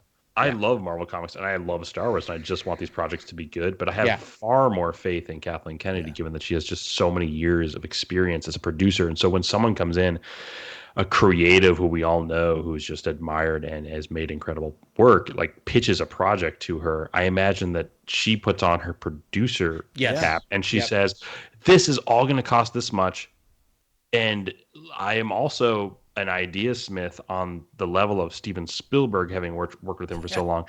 Does your idea and your themes and your message meet the criteria of the budget that sort of you're implying is going to be needed for your project? And then it's like, no, it doesn't outweigh, like, the themes and the messages you're after are actually being covered by Filoni here and being covered by Leslie Headland over here. Like, I actually don't need this idea. And I'll also, like, I've done all the production work in my head ahead of time, crunching the numbers, because she knows how to do all this stuff. She knows what it takes to make the calls, get the departments, in meetings all day. Yeah, but she's also artistically driven, knowing that if someone comes to her with a good idea that doesn't fit the overall vision, they'll figure out how to make it work, right? Like, I feel like she's just very much like, Star Wars weirdly seems more open to artist visions than Marvel in some ways, and they're still within the machine, so it's not like they can't go over. But like, differentiator, it's like Marvel has to fit into a into Kevin a Feige's vibe, Kevin Feige's building a giant Lego set, right? Where like everything has to fit in perfectly, together, and like Kathleen Kennedy's doing a mosaic where it's just like, you can move this around here and this over here and this will work, but like, we don't have this overarching grand plan in Star Wars, which is good and bad in some ways, but I think mostly to its benefit. I mean, for me as a Star Wars fan, I love it. It's not even a mosaic. I don't want it like, overly. It's like abstract art. Yeah. It's It's mixed media. It's like we're entirely different flavors. And it's not the largest linear IP story that we have, essentially, though. Yeah, like absolutely. To me, it's not abstract at all. It's a linear narrative that does not really push outside its era, other than maybe 100 years to the past. Like, I don't, which I think is starting to break a little bit, right? I feel like crumble around the edges, which is we live in a very interesting time. The success of the Accolade, I think, is pushing that, which is in a good way. But I think like it is linear, but each segment is vastly different from one another. Like, they're hyper stylized. So it's like it's just like it's legends, it's stories being told, and I like that. Acolyte feels so much different than Andor. That feels so much different from the Vader comic book series. It feels so much, from the video games. It's a variety of creative directions. And it's a freedom that's really just. It's just like freedom. What you have to do and. The tenets of I'll ask you a question. What phase of Star Wars are we in now? Are we in phase 6 or 6, 7? Or, and you know what? No, we're not, because Star Wars doesn't do phases. Right? We're just telling stories. And I'm exhausted with this Marvel, and I love Marvel, and I was the biggest fan of Marvel. And I'm going to go see all the movies in the theater, and I love some of them, but I'm exhausted with what phase where it means nothing. Yeah. It means nothing at this point. At this point, it means reset to the film we'll talk about at the very end of the pod. But it's yeah, it's just not. I don't think phases really matter I know, anymore. the boys had such a like solid diss on the phase thing. This most recent season is really fun. Oh, nice. Vought does like a whole like phase rollout of all their like Vought movies. Oh, that's I so think fun. the phase is dead, like, and they've got to move on from it. The They phase have is to move on. Yeah. They have to. Because They're it actually not. means They nothing refuse. because if you set up a massive narrative storyline and something goes wrong, something goes afoot with that storyline, you basically those 5 to 8 films in that phase or whatever are basically not part of a cohesive phase anymore. It's like you've Right. now changed the Yep. direction, Yeah. and so now it's like, and it's unfortunate they had to pivot, and I definitely wanted to see the phase that they were setting up succeed, but it felt like the movies just felt like so disparate, and it felt like such a So collapse of sort of disconnected and what no they were idea doing. where they were Like, I was like, going. Yeah. we're It's setting weird up that- We need to get out of this dimensions, but multiverse this thing. quantum- yeah. We need to end Well, it's the weird. multiverse It's thing. also weird that every movie seemed to have a different take on what the multiverse was. Yeah. Right. Which I'm like, what are you doing? Like, you don't even know what the multiverse is. Yeah. And it's just like, So that's it. I think you hit it on the head right there. I think they just Yeah. they're so inquisitive with the multiverse that they actually just don't even want to answer the questions that are dragging Yeah. on all of us as fans, which is just like, what does that mean for what are the stakes, right? And Ben, I think you brought something up on text that I can't wait to talk Sorry, about. you got me fired up about Marvel on text. Yeah. No, well, yeah. You hit me no, at a we'll- tough moment. would you want to say anything more about Django? Because like I'm ready to dive into some other Comic-Con stuff at the end of this, but Jango Fett, like anything more on this comic? I don't know. We didn't talk about Sally Giorgio from the last comic. I like her. We'll just put it. Oh there. yeah, Sally Giorgio from Yeah. Lando. Yeah, She was we really never sick. mentioned her. Yeah, Aura Cool. Singh was the other major character. We talked about her. Nakano Lash. Nakano Lash. yeah, This we is get, all- we get it our all kind of origin fed into story of Nakano Lash. Yeah, from the Bounty Hunter series. I do Mhm. love the fact that like, this comic did a fun thing where it kept like his iconic phrasing of "I'm just a simple man trying to make his way through the universe" or whatever. Yeah, whatever the it's line a is. universe. universe in Yeah, this, yeah. but it's galaxy in the movie, right? It's a galaxy. It I should be think so. I can't Galaxy. remember. It should be It's galaxy. copywritten. But like, George was- I love the took fact issue that with that. by like the third time they say it in this, they're like people are just taking the piss out of it, Yeah. which I appreciate a little bit because I do love that line in the movie. But it is Just it a is like simple man. but when he says it, you're just Is like, that not a wry joke of? Oh, that's like, a lie. The story, the Lucasfilm Story Group wants to make things bigger, and then it's just like you get your your sketches and your early panels for like the issue, and it's like universe. I Yeah. guess that makes sense because that's the initiative is to make everything bigger. well, and that's I mean it happens in episode 1, and I remember sitting in the theater and when is it Fob and Bean, whatever the names are, the announcers Bean? during the pod race. Sure. Yeah. Okay, The announcers yes. during the pod race say, I don't care. But Greg what, Proops, I think, plays. Yeah, Greg Proops does the voice. It Yes, he does. does. I don't care Yeah, he what says, galaxy you come from. What you no. What universe Universe. from? He does say that. That's Yeah. gotta hurt. And that line, I remember being 19 years old, And you had notes. hearing that line, Adam with and notes. going, "What? What? What? We're introducing Yeah. universes to Star Wars Yeah. now, not galaxies? Like Multiple it's- universes? I thought that Yeah. like that was in the name. There was only one universe. Yeah. Okay. So, anyway, Yeah. so they've done that a few times where they'll use the word universe when they should use galaxy, and it kind of Yeah. Just Gotcha, yes. for us. Just to Well, this one trigger made us. sense, but I don't care what universe you come from. That implies like Multiverse. multiverse. and they're Yeah. visitors. Like they've been in contact with their universes and know the Yeah. people. Anyway, Yeah. Don't you dare. Anyways, yeah, we won't break that down right now. That's a lot to chew on. Good lord. and a little like Thank Venom the Menace. force. Can't breaks canon. I do love that we get like the take on the Jango Dooku take on Yes. Oh my on basically on Palpatine and Anakin. Yeah. Like, basically, Yeah. Okay. I'll take interesting. Actually, so I did save one panel from this because I thought it was interesting, and by interesting I mean was talking about Darth Plagueis, the novel by Lucino. All right, which would be a massive humiliation for Valorum after the Chancellor led the peace talks himself. His administration can't survive another crisis after his botched handling of the Pike problem, which I think that Pike problem happened in the Darth Plagueis novel. Okay. Yeah.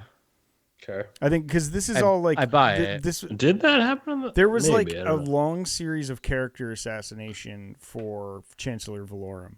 There was a campaign being carried out by Palpatine, and obviously That we poor know, man. Yeah. Poor Valorum, man. He was a good dude, I but mean, he didn't. Yeah, he didn't stand a chance. I can't think of his name. Played by the actor's name's drive me nuts, but he's Terrence Stamp? Terrence Stamp. Wow, Thank you, nice Grant. I pull. knew you Yeah, could do I that. got you. But he's all It's over. my only ability, guys. But he's all over Superman, right? He plays. Does he play? Jorah? Not Jorah. No, he That's plays Zod. Zod in Zod, that's right. in the original Superman Yeah, series, and yes. then he does play Jor-El in the Smallville TV That's right, series. yeah. So I did see him So as Jor-El. you did. Terrence Stamp is like, I always have fond memories of Terrence Stamp, and every time I see him like fall down at the end of episode 1 in defeat, when they call a vote of no confidence, I'm always a little heartbroken. Yeah, that's moody. Yeah. Yeah, you had a Sith working against you, buddy. You had no idea. Yeah. You tried. It's cool. It's cool that Dooku sort of scouts Jango from this mission, like to retrieve the hope of Cleon Solomon, and sort of tracking him throughout that whole thing, and not even tracking him throughout the whole thing, but sort of like at the end being like, oh, this guy's pretty low key. Like, I think I'm gonna give him a call. Like, it just felt like that was what the stinger was on this series, and it was like cool. Like, it's cool to see that setup. Yeah, and so Dooku clearly a nefarious actor in this because he's already trying to break up the galaxy for, to create a civil war in the galaxy.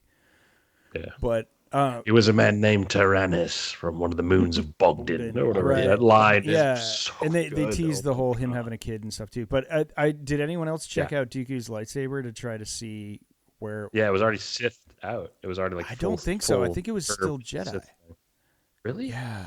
Maybe not. He looked like Count Dooku in that. He looked like no longer Jedi Master Dooku. It's amazing how much I don't pay attention to. Because you're like, yeah, I totally checked out his lightsaber. I'm like, he had a lightsaber? Right. I mean, it was kind of concealed, but there's... No, but it makes sense. There's really, really slight differences from his Jedi lightsaber to his Sith lightsaber. But they are there, and there's like more black on the saber. I don't know. I could be wrong. But I was trying to I think the Jedi one has more silver on it. I could be wrong. Interesting. You don't really see it. He's kind of at an angle. Timeline-wise, I think he might even still be with the Jedi, but he's already conspiring with the, Yeah, he's with them, but I think Insidious. He's working against. Yeah, but he hasn't killed. Spoilers for everybody. Yaddle yet. Oh, yes. Right. Yeah, that's right. Right. That happens like right up against the the fall of the Republic. Yeah. Whoa. Yep. Yeah. So I think he's probably still a Jedi, which is kind of wild. That's interesting. Yeah. But I love this. Ethan Sachs did a great job, I thought, with Jango Fett, and the one-liners, the quips, like throughout the entire thing were so fun. I want to see Ethan Sachs get a run that's more political. Then he does palace intrigue quite well. Like he did that throughout his run in the Bounty Hunters, and I just didn't, to be honest, didn't appreciate it as much in the Bounty Hunters. There's a lot of palace intrigue where I'm just like, but they're Bounty Hunters. Like it felt weird to me, and I'm like, no, give him some politics, give him some housing. So the whole thing about like War of the Bounty Hunters and Crimson Reign and all that stuff is like, I didn't get any cocktail parties. Like I didn't. There's just one big one, and it was. Oh, there was one big one. You're right. And it was it was covered across all the comics. I think. Like, but don't you just want to do like Crimson Dawn, lots of different soirees, and just sort of like. I want to be on that flagship forever. I just want to live on that flagship. Yeah, I'll just be playing bass on like level 3 if you need me. Yeah, I'm asking this question to illustrate the depth of how many crossovers we had during this run, but that I think happened during Crimson Reign, not War of the Bounty Hunters. Is that right? War of the Bounty Hunters? It was the bidding for Han Solo. It was a bidding for Han Solo. You're right. All right. You're right. But like it was so clogged up. So at War of the Bounty Hunters, like, I just want Crimson more Reign relaxed into Dark Droids. Yes. Okay. That's right. We did a lot. Yeesh. We did a lot. Yeah. A lot has happened with these characters. Like, is there anything left for Kira? I mean, I guess Outlaws will have some Kira stuff. It'll be exciting. Crimson Climb was, I mean, the Kira magnum opus, but like, I could use some more I think there's plenty of room for more Kira. There's so much more. Yeah. Yeah. Oh my goodness. Anyways, are we? Does that? I think we've done it. Conclude. I think we've done it. Yeah. That's it. Yeah. All right. We need to talk about Marvel for a second. Before we do that, do we want? We can do this online. There are more comics if we want to do a couple more comic runs next week, or do you want to give it a break? Maybe let's see if we can get Jason in here next week. And, right, Jason. Yeah, let's do that. We'll That's right. book our That's right. round I love robin it. if possible. If not, we can fall back on Vader and Maul. High Republic ends. The High Republic run White, ends, Black, and White, then and Red. Darth Maul, Black, Red, White. But those will keep for sure. So let's. I love that. I forgot about Jason. I think we were going to talk about the nature of the Force and do some like really cool esoteric stuff. And and you two will gab about Star Wars Unlimited, which will be fun actually. Yeah, and we'll make it accessible to everyone because I know that it's just, a lot of people. It's hard to approach a new board game, card game, whatever it may be if you're not too carried away with it. But we'll make it sort of 4-quadrant. Everyone will understand what we're talking about. Yeah, it's super interesting whether you're playing it or not. I'm always intrigued. Yeah, and we're coming right up on the release at the end of this month of Outlaws, which I'm so excited for. So, and early buzz is really strong on the internet. People got some early plays. People said like, is this Star Wars Red Dead Redemption, which is probably overstated, but like it's going to be a 10th of the size of that. Yeah, but I saw the mini games that worried me. Okay. Mini games. I might spend like 5 hours at the sabacc table and not in like first chapter. That's what happened to me in Red Dead Redemption. Boy, did I play a lot of poker. The poker looks great in Red Dead Redemption. Like sabacc looks equally great in this. Yeah. There's other mini games. I think like you can do I think you can bet on races, right? Like I think you can. There's so many. I was cool surprised things. in Survivor. I played a lot of that. That one, they had one mini game upstairs in the cantina. Yes, I played that a lot. I actually like the hollow game. I can't remember that. Yeah. That was fun. I did it because I had to do it in order to platinum the game. Yeah, and then, that was a chore. I enjoyed it. I enjoyed it, but it felt more. At the point, at times I was like, I gotta check this off, so I'll go back and play.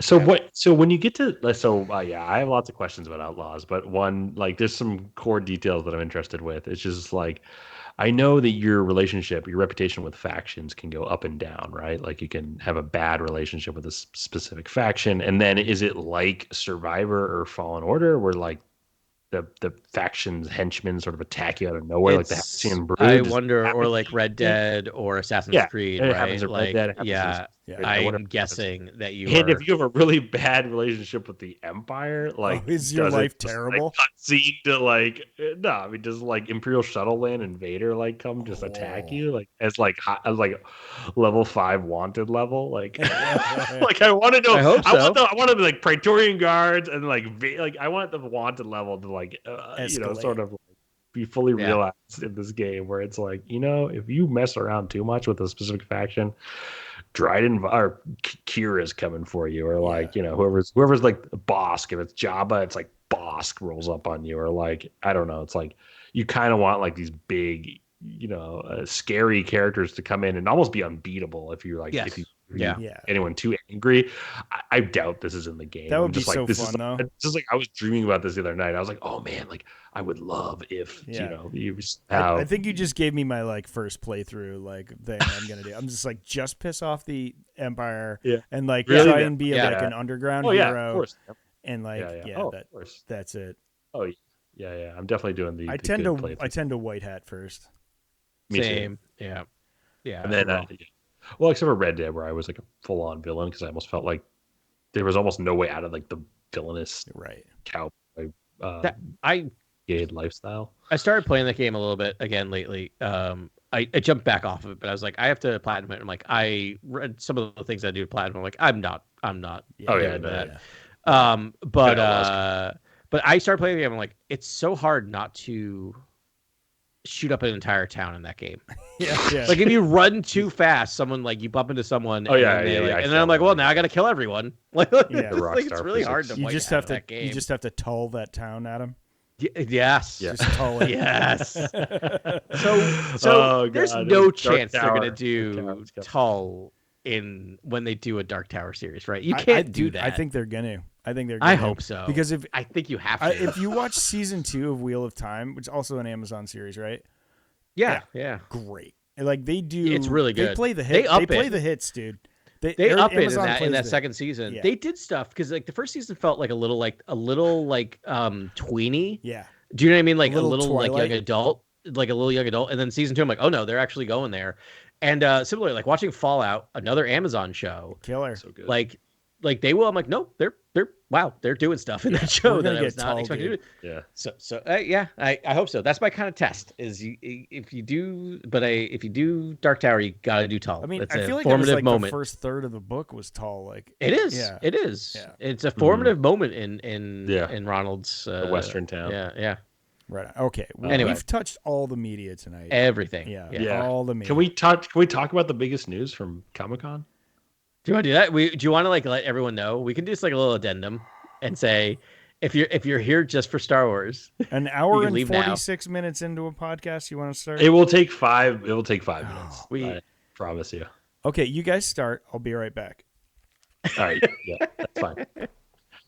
All right, we have to talk about this. Well, yeah, but Ben started it on text, but anyway, yeah. I did. I almost wanted to get to his point too, because I felt like if that's indeed true, I think that's going to correlate with all that I wanted to discuss with this, which is, dude, I honestly didn't. I was like so surprised when I saw someone told me that RDJ was back in Marvel, and I didn't even know what happened. I heard inklings before it happened. I looked back at the footage, and I was just like, wow, this is it. This actually does have to deal with Star Wars, right? Because this is IP management, right? We are now swerving right back into Robert Downey Jr. led Avengers movies. And he's now back as a villain. He's back as Doctor Doom, which is my favorite characters of all time. Same. But I don't know how to say this, but like, yeah, we're getting Doctor Doom, but we're not getting Doctor Doom. We're not. We're getting Tony Stark, who's evil, who takes the moniker of Doctor Doom. That's not Doctor Doom. So he came on the stage and he said, different mask, same task, which was genius. And I think that tells you a lot of how they're writing character, essentially, which is he's going to think he's the hero of this story in some way. Which is a very Doom thing, right? Doom feels like he is the hero of his own story, which I appreciate.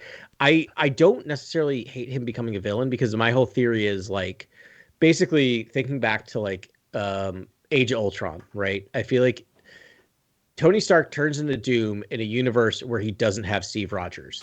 So I feel like when there's a universe where Steve Rogers isn't there, he becomes Doom because he takes it to the logical extreme, right? Of just conquering.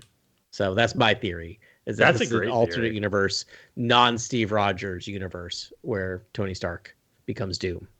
Amazing. Did we also hear Feige say that this is not Tony? This is not Victor Von Doom or something? What did he say? I hope so, because why would it be? He would just rename himself. It'd be an alternate, like it'd be a fake name that he used. Shmony Schmart. And I'm like, yeah, it just seems like I get it. At the same time, I'm like, I don't know, just cast Cillian Murphy as Doctor Doom, and can we just move on, please? Like, I heard that fan casting for years, which was so interesting. But so do we think he is? Because we also got the reveal of the Fantastic Four, and how it will take place in an alternate timeline, a sort of retrofuturism, which I'm like, yep. Which is the Doom character played by RDJ? Is he from that timeline? No, I don't think we're gonna get zero. I think we're getting zero Doom in Fantastic Four, which is also a bummer. Like, they're gonna save him. I mean, it's gonna be Galactus and Silver Surfer, which I'm like, cool, but they're gonna save Doom for Avengers Doomsday and Infinity War. No, not Infinity Wars. Secret Wars. Secret Wars. Yeah. Because FF comes out first, essentially.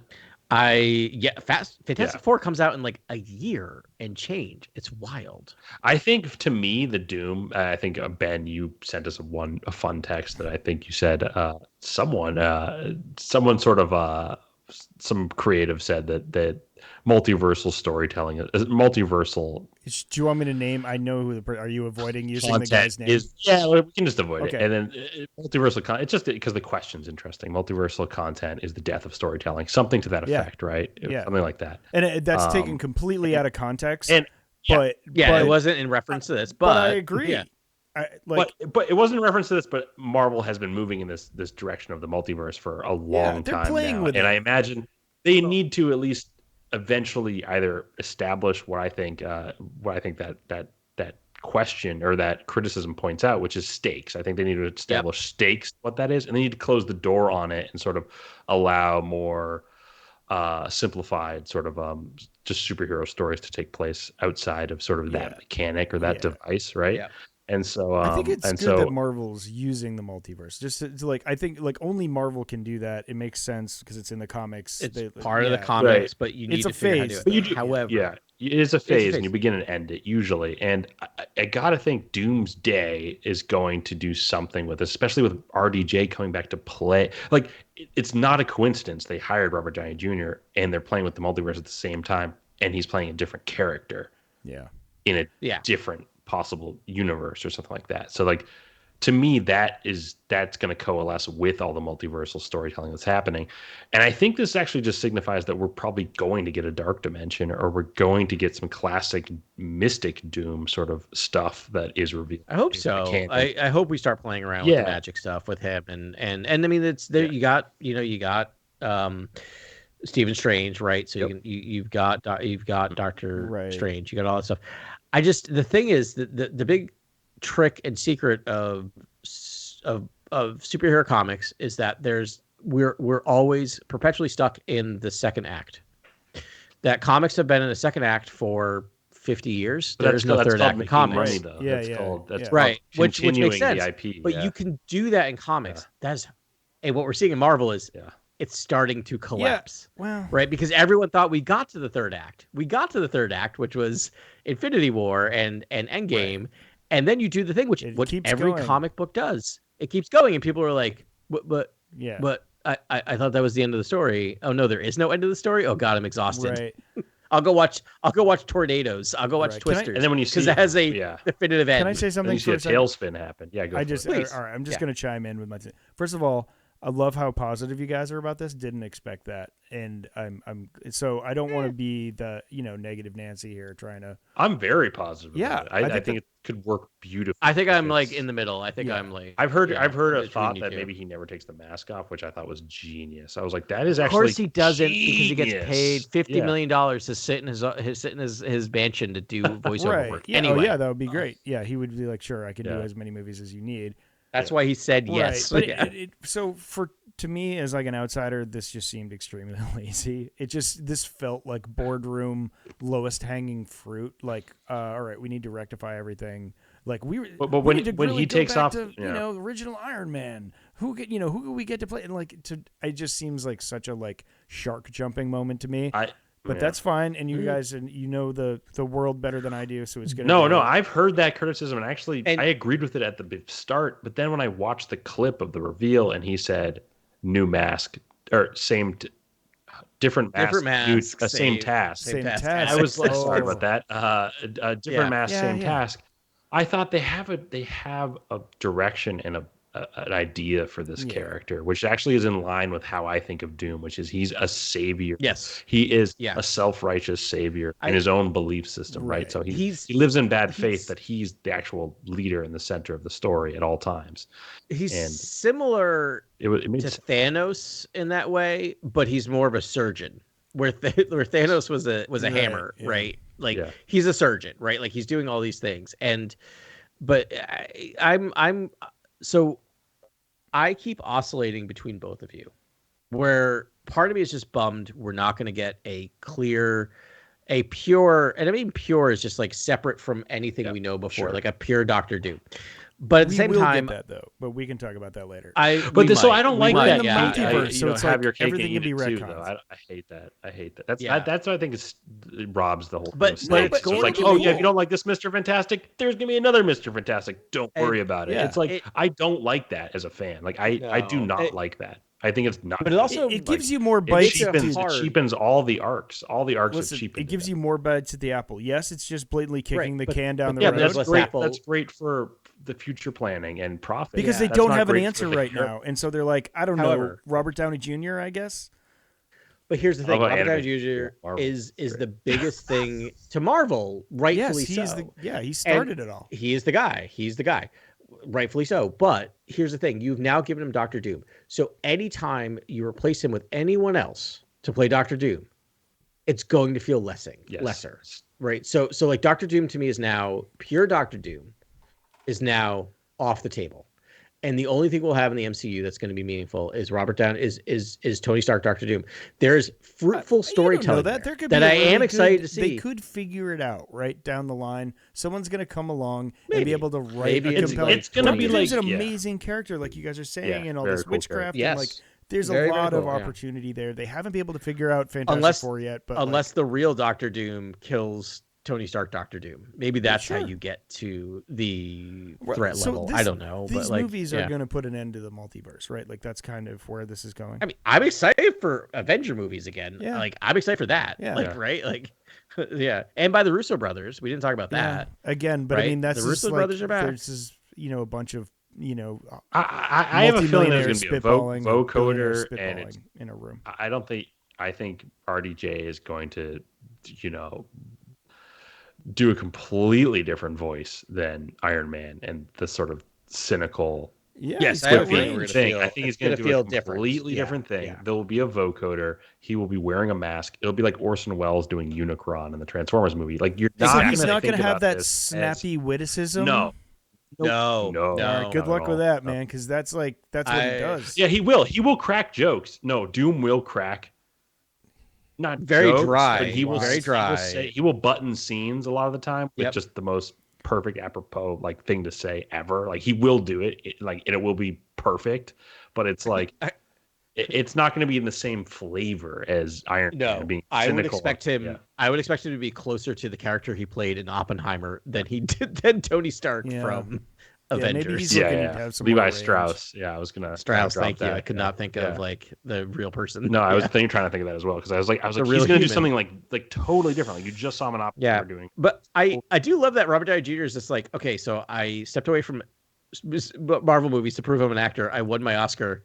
Well, I guess I just go back to making I like money. millions upon millions of dollars he now. went and did like an He's like- artistic endeavor. He's like, and I did crushed one it thing, and came back. did one thing, Yeah. got my Oscar. It's I an can just go ideal back now. superhero. Yeah, it's the ideal Yeah. IP franchise actor kind of Yeah. lifestyle, which is go make an incredible. Chris Hemsworth, is also. I watched Furiosa again the other day, and I actually really like Furiosa. I love that. I just think it's great world building. It just feels vast. I like it. Yeah. Make art in between these things, but it's fun. Well, to he do. also Downey Jr. talks a lot about how good the Marvel machine has been for his mental health and Mhm. sobriety Yeah. through this entire thing, like being on this structure and being like having to take care of himself and like do this and do that. So the part of me is like, I wonder if he went back to it just like because it's like weirdly zen for him to be part of that giant machine. Right. It's like, all right, So- I have workouts on Wednesday, and then like I go, or like I Yeah. work out every morning from 8 to 11, and do all the press meetings and then do this and then I don't know. It also Yeah. feels sad without Robert Downey Jr. in the MCU. Yeah. I'll say It's that true. right now. It just I do feels miss him. sad. Yep. Like when you see No Way Home, Far From Home, the second Spider-Man movie, and sort of you Peter gets the glasses, and then you sort of get some final message from Tony, or like, I guess you hear his voice a couple times. His voice, something, yeah, but and that it whole just movie feels is so like sad. It feels like that movie's so sad for that reason. That It's like movie's sad because it's it the is. last, The whole thing is just this like weird absence wake of for Tony Stark. Yeah. For Tony Yeah. Stark, yeah, it's a bummer. Tony Stark Yeah. is a total bummer. I You I feel just it. do love his death though. I know that sounds horrible, No, but it's a great like death. It's so good. It's so like good. I think it's Yeah. such a great moment. But I don't think this is gonna rob it No. of that because he's gonna No. be a different one. He's gonna be back as a villain. I don't know. That's the advantage of the multiverse. It's like they're Yeah. wringing out an excellent performance on a premier character, and they can get away with it because that's what they're doing. I mean, ultimately they will land the plane, but I feel like they got to do it sooner than later because you know what I think it's the getting a little macro tiring. story. You know what I think the macro story is here though. This is my own theory here. So it's final theory of Do all it. of this. I have to think that Iron Man saves the world from an alien threat on a very sort of like terrestrial sort of level. What if Doom and the casting of RDJ is simply that this character has to then do a similar I Am Iron Man moment, but just with all of the multiverse essentially? And then so the iterations and the parallels and the mirroring and all that stuff is just like, you know what, this character always sort of stops whatever negative effect is happening to any sort of plane of existence, be it small scale or be it the largest scale imaginable. Large scale. Yeah, I mean, it's going to be incursions, right? Right. They use the term incursions and multiverse of madness, and not to get too deep into this, Ben, but like when we get to this, these are universe-ending events where the universes collide into each other and end. Right. This and is so what we saw in the have Tom Holland movies in the and we have characters in the comics actively destroying universes to save universes, right? And that's a very Doom move. Such a Doom move. So such a Doom move to like I am Doom and like save every multiverse or all the stable multiverse. Right, because when we leave Loki, it's like you get multiple Kangs, right? I mean, this is really just a recast for Kang. Like, yes, it's a it's a pivot. It's a mess. And so it's like, but it's like you assume the worst, but maybe it's not it's not as bad as you think. I don't know. It could be. Who's assuming the worst though? I'm confused. I think Loki is assuming like, oh my gosh, we just let loose infinite Loki or infinite Kangs on the world. Like, what have we done? Oh yeah, sure. Oh right, because that just happened. That's so weird. How are they going to explain that? Like, I guess you don't need to explain it away, but it's just like. They're not going to talk about it. I think they're just not going to talk about it. That's insane. Yeah, and right now Loki's holding all the universes together. He's holding that can be left. He's like the world tree now. He's here to sell. But like I feel like the thing is that Doom's just going to show up in. Okay, can I? You want to know a real nerd moment for me? Yeah. So in Multiverse of Madness, they identified that the MCU is 616. The universe number is 616, which drives me nuts because the comic universe is 616. So they should have given the Marvel Cinematic Universe a different number. I thought it was 1999 per Kevin Feige or something like that. They, not in Multiverse of Madness, they canonized it as now 616, which just I got angry at the theater, and Carly's like, "What?" And I'm like, "Don't worry about it." It's just I'm like really everything I love just got retconned. No big really deal. angry right now. But it's trying to be like the canon timeline, like the sacred timeline, essentially. And like, Adam's like, "There's only one sacred timeline, and it's in the panels of the Marvel comics." But the brilliant thing is naming the Marvel comic universe 616. That's nothing. That's a nonsense number. So it's not prime. It's not 1. It's not 0. It's just a number. So anyway. So. Maybe there's more. Maybe there's more. Reed Richards might tell us a lot more about the timelines and how they're. Yeah, absolutely. And so Doom, Downey Jr.'s Doom is going to show up at 616 from his universe, right? Like that's going to be the big. He's going to have to destroy our universe, or the 616 universe is about on an incursion with his universe. He's been wiping out universes. He's going to show up to wipe out our universe. Avengers. He's coming with Doom bots to do some classic like Fantastic Four stuff and be like. I have to do this because I like the Doom bots are very Iron Man, like the suits. You know what I mean? It's very like it's very Age of Ultron, right? Because you have all the. There's also the like, those great medieval Iron Man issues where like Iron Man and Doom go back to like medieval times and like, give me Doom in medieval times, like. Game of Thronesify that Doom. Like Doom can do. There's so much you can do with Doom. You can have it be the retrofuturism Fantastic Four flavored Doom. You can do like crazy medieval mystic Doom. You can do Mephisto. Mephisto could be a major character that could come in because of Doom. Like, and the multiverse could have stakes because Mephisto's like, hey, something negative will happen to you in every universe if you do this or make this Faustian bargain with me or something. And then if in this universe you're Tony Stark and you die, in this universe you're this, you die. Like da. Maybe this one's trying to escape and run around and stop a incursion, like Adam's saying. There's so many possibilities. It's exciting. It is exciting. Yeah. That's what it did. I mean, it did its job for me. It made Ben angry, but it made me. Well, you guys made me excited about it. Now. Intrigued and excited. I'm right? now more excited about it. I mean, honestly, I'm I have nothing. nothing. I think Marvel's back after this. I got nothing to lose I here, and I'm just excited. I want Marvel to have I want to go and see those opening, like yeah Infinity War and Endgame, and just seeing the text come across the screen and just the music. And like, I love the Guardians films. I love the Thor films. yeah There's something a little camp and a little classic superhero with the Avengers films that I really yes like. That I feel like they were yeah. really nailing the formula with those final two, and I just feel like I would love for that to come back in a major way, like feel I superhero, like still very superhero kind of classic superhero feel. Yeah. Endgame.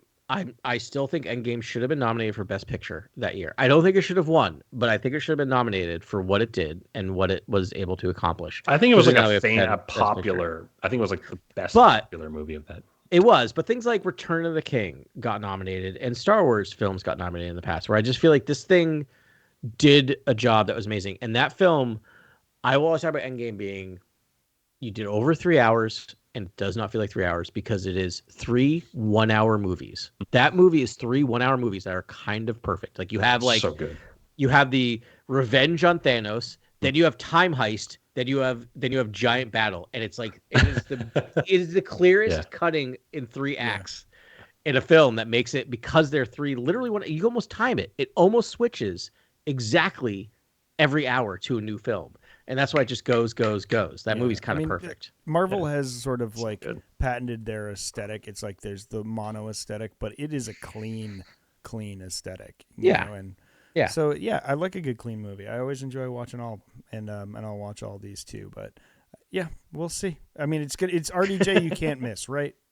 No, you can't miss. No, it will be bad. He will not be boring. Yeah. That's for sure. He's even Iron Man 2, probably one of the lowest of the Marvel movies, is still completely watchable because Robert Downey Jr. Also because of the whole parrot subplot. That's one of my favorite subplots in an entire movie. So anyway, Levi Strauss and Oppenheimer is just it's very envious of Oppenheimer. Yeah, this is Dr. Doom and Reed Richards. Yes, and Reed. Yeah, and Richards. He just did it. Yeah, he basically just. That's what I'm saying. This is so lazy.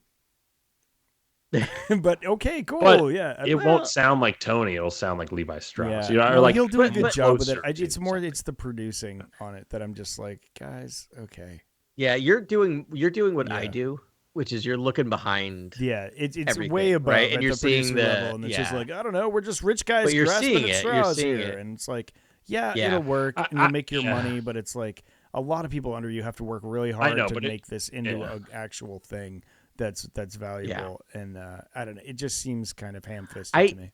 I think that's where I'm at. I kind of agree with you, Ben, but I'm really hoping that the people like Kevin Feige, for everything we said about him earlier, is I think he does care about these properties, right? And he does care about Marvel. A nice aesthetic, but it's like right, and I trust the Russo brothers, and if they bring back Marcus and McFeely are the writers of Endgame and Infinity War. If they bring them back, which I don't know if they've had, I trust those people to take whatever the upper level boardroom people threw at them to make something amazing, right? That's my hope. What if I told you, Ben, that I think when that movie comes out, I don't know, 2026, so is that what it's? I think so. I think the first one's 2026. I think that people, all summer, or whatever the date release that is for that movie, I think people all summer are going to talk about how special that Doom performance is by RDJ. They're going to be like, how weird and peculiar and interesting is that? Like what he's doing. Like I think a lot of people are going to be talking about that performance, and I think it's way different than Tony Stark. Yeah, and I think he wants to do too, right? Because I think he's bored playing. Yes, and you don't Tony, think that's going to piss off the masses that it. They're going there expecting Tony Stark and they're not going to get him? I think it's still going to be charming and fun and interesting, just different, right? Like I don't think it's going to be like underplayed and boring, right? Like I think it's going to be compelling. It's going to be compelling. It's just a different type of deeper. Yeah, it's a dream team around them. I just think the idea is sad and lazy. That's interesting. I think it's just a comic book. That's like, it just feels so Marvel to me. Yeah. Good. Yeah, the more they lean into like the hardcore, like real comic stuff, I do like that better. I'm like, okay, let's get weird. You know, I want let's get weird. Like one of my favorite things they did in the comics is in the Ultimate Universe, which is just a separate universe where they kind of retold a lot of the comics. They redid Fantastic Four, and we're now like 20 some odd years past the creation of that universe. The big bad in that is the maker, and the maker is Reed Richards. Like, what if Reed Richards, Mr. Fantastic, was like uncontrolled? Grant told me about this. Right? What if Reed Richards became Doctor Doom? Terrifying. He is the most terrifying villain. Like, he is, and they're doing stuff in that comics where he's just like one of the worst evil people, but he's just because he has this like galaxy level brain trying to figure this out, because he literally shapeshifted his brain into being a better brain because he's Mr. Fantastic. So my point is, it's like, I think you could do something like that, right? Like if you tell that compellingly. So like they've done that in the comics in a way that I think is so interesting if they could do that with Tony Stark. I will say, like, so that like the best storytelling I think Marvel's done in the past 5 years has been the What If series. And so, like, if it has that flavor, I think it'll be like. I think it will. If like they have that flavor for the like ride out of the multiverse, I think I'll be excited with it. But this feels very like What If, obviously. I do. What if I was to say I think Mephisto will be like the way out of the multiverse? I'm just a weird stand for Mephisto, and Marvel setting up all its corners of its multiverse and whatever. And the Watcher, I want to see all these characters that sort of like live on the periphery. But maybe they love it. I think it'll be like an Al Pacino. It'll be like a super casting. You can't Al Pacino, or you'll like Jack Nicholson. It'll be like some wild super casting. Stop it, great. You can't do either of those because they both play the devil in other movies. You can't do that. It's why I'm saying Kevin Feige will be like, that's great. I wouldn't cat. I would do like Jude Law or something. But like. It's like also play the devil. What do all these people play the devils in? Like, because he played devil in Angel Heart, Heart, and then you have Lucifer. That's oh my god, that movie. Lucifer. It is like something it was that. Proto Cypher, like level stuff going on. But no. I just think that you'll get a super cast. I think Doom is gonna provide a few other things that are missing from the multiverse, which is stakes. And there's no stakes. Multiverse. There's no stakes. I think it's going to be stakes, and I think the end result is like similar to the Snap, right, where you lose 50% of the population. I feel like the end of this is like there were an infinite number of universes, and now there's only one. Like the end of this whole thing is like they're all destroyed except for this one, right? And which is going to be because it's worth saving because I don't know, Morgan's there or something. Yeah. I don't know. That's being cynical. I'm sure there's other great reasons for someone to save a timeline, but all right, guys, we good? I think we can. Yeah, I think. Yeah, because you know what? All of our listeners are always telling me, like, please give me an extra 45 minutes on top of your hour and a half. Well, we gave them a warning that we were done with Star Wars and they could jump off. Yeah. Jason, thanks for listening this long. Okay. And we'll talk about it with you guys when we see you. Yeah. For real. And you know what? Next week we're going to talk a lot more about Star Wars, and I'm excited about that personally. Me too. Looking forward to hanging with Jason, hopefully, and talking about some hardcore, in-depth Star Wars stuff as we always do at the Cantina. So we will see you next week on Cantina Chronicles.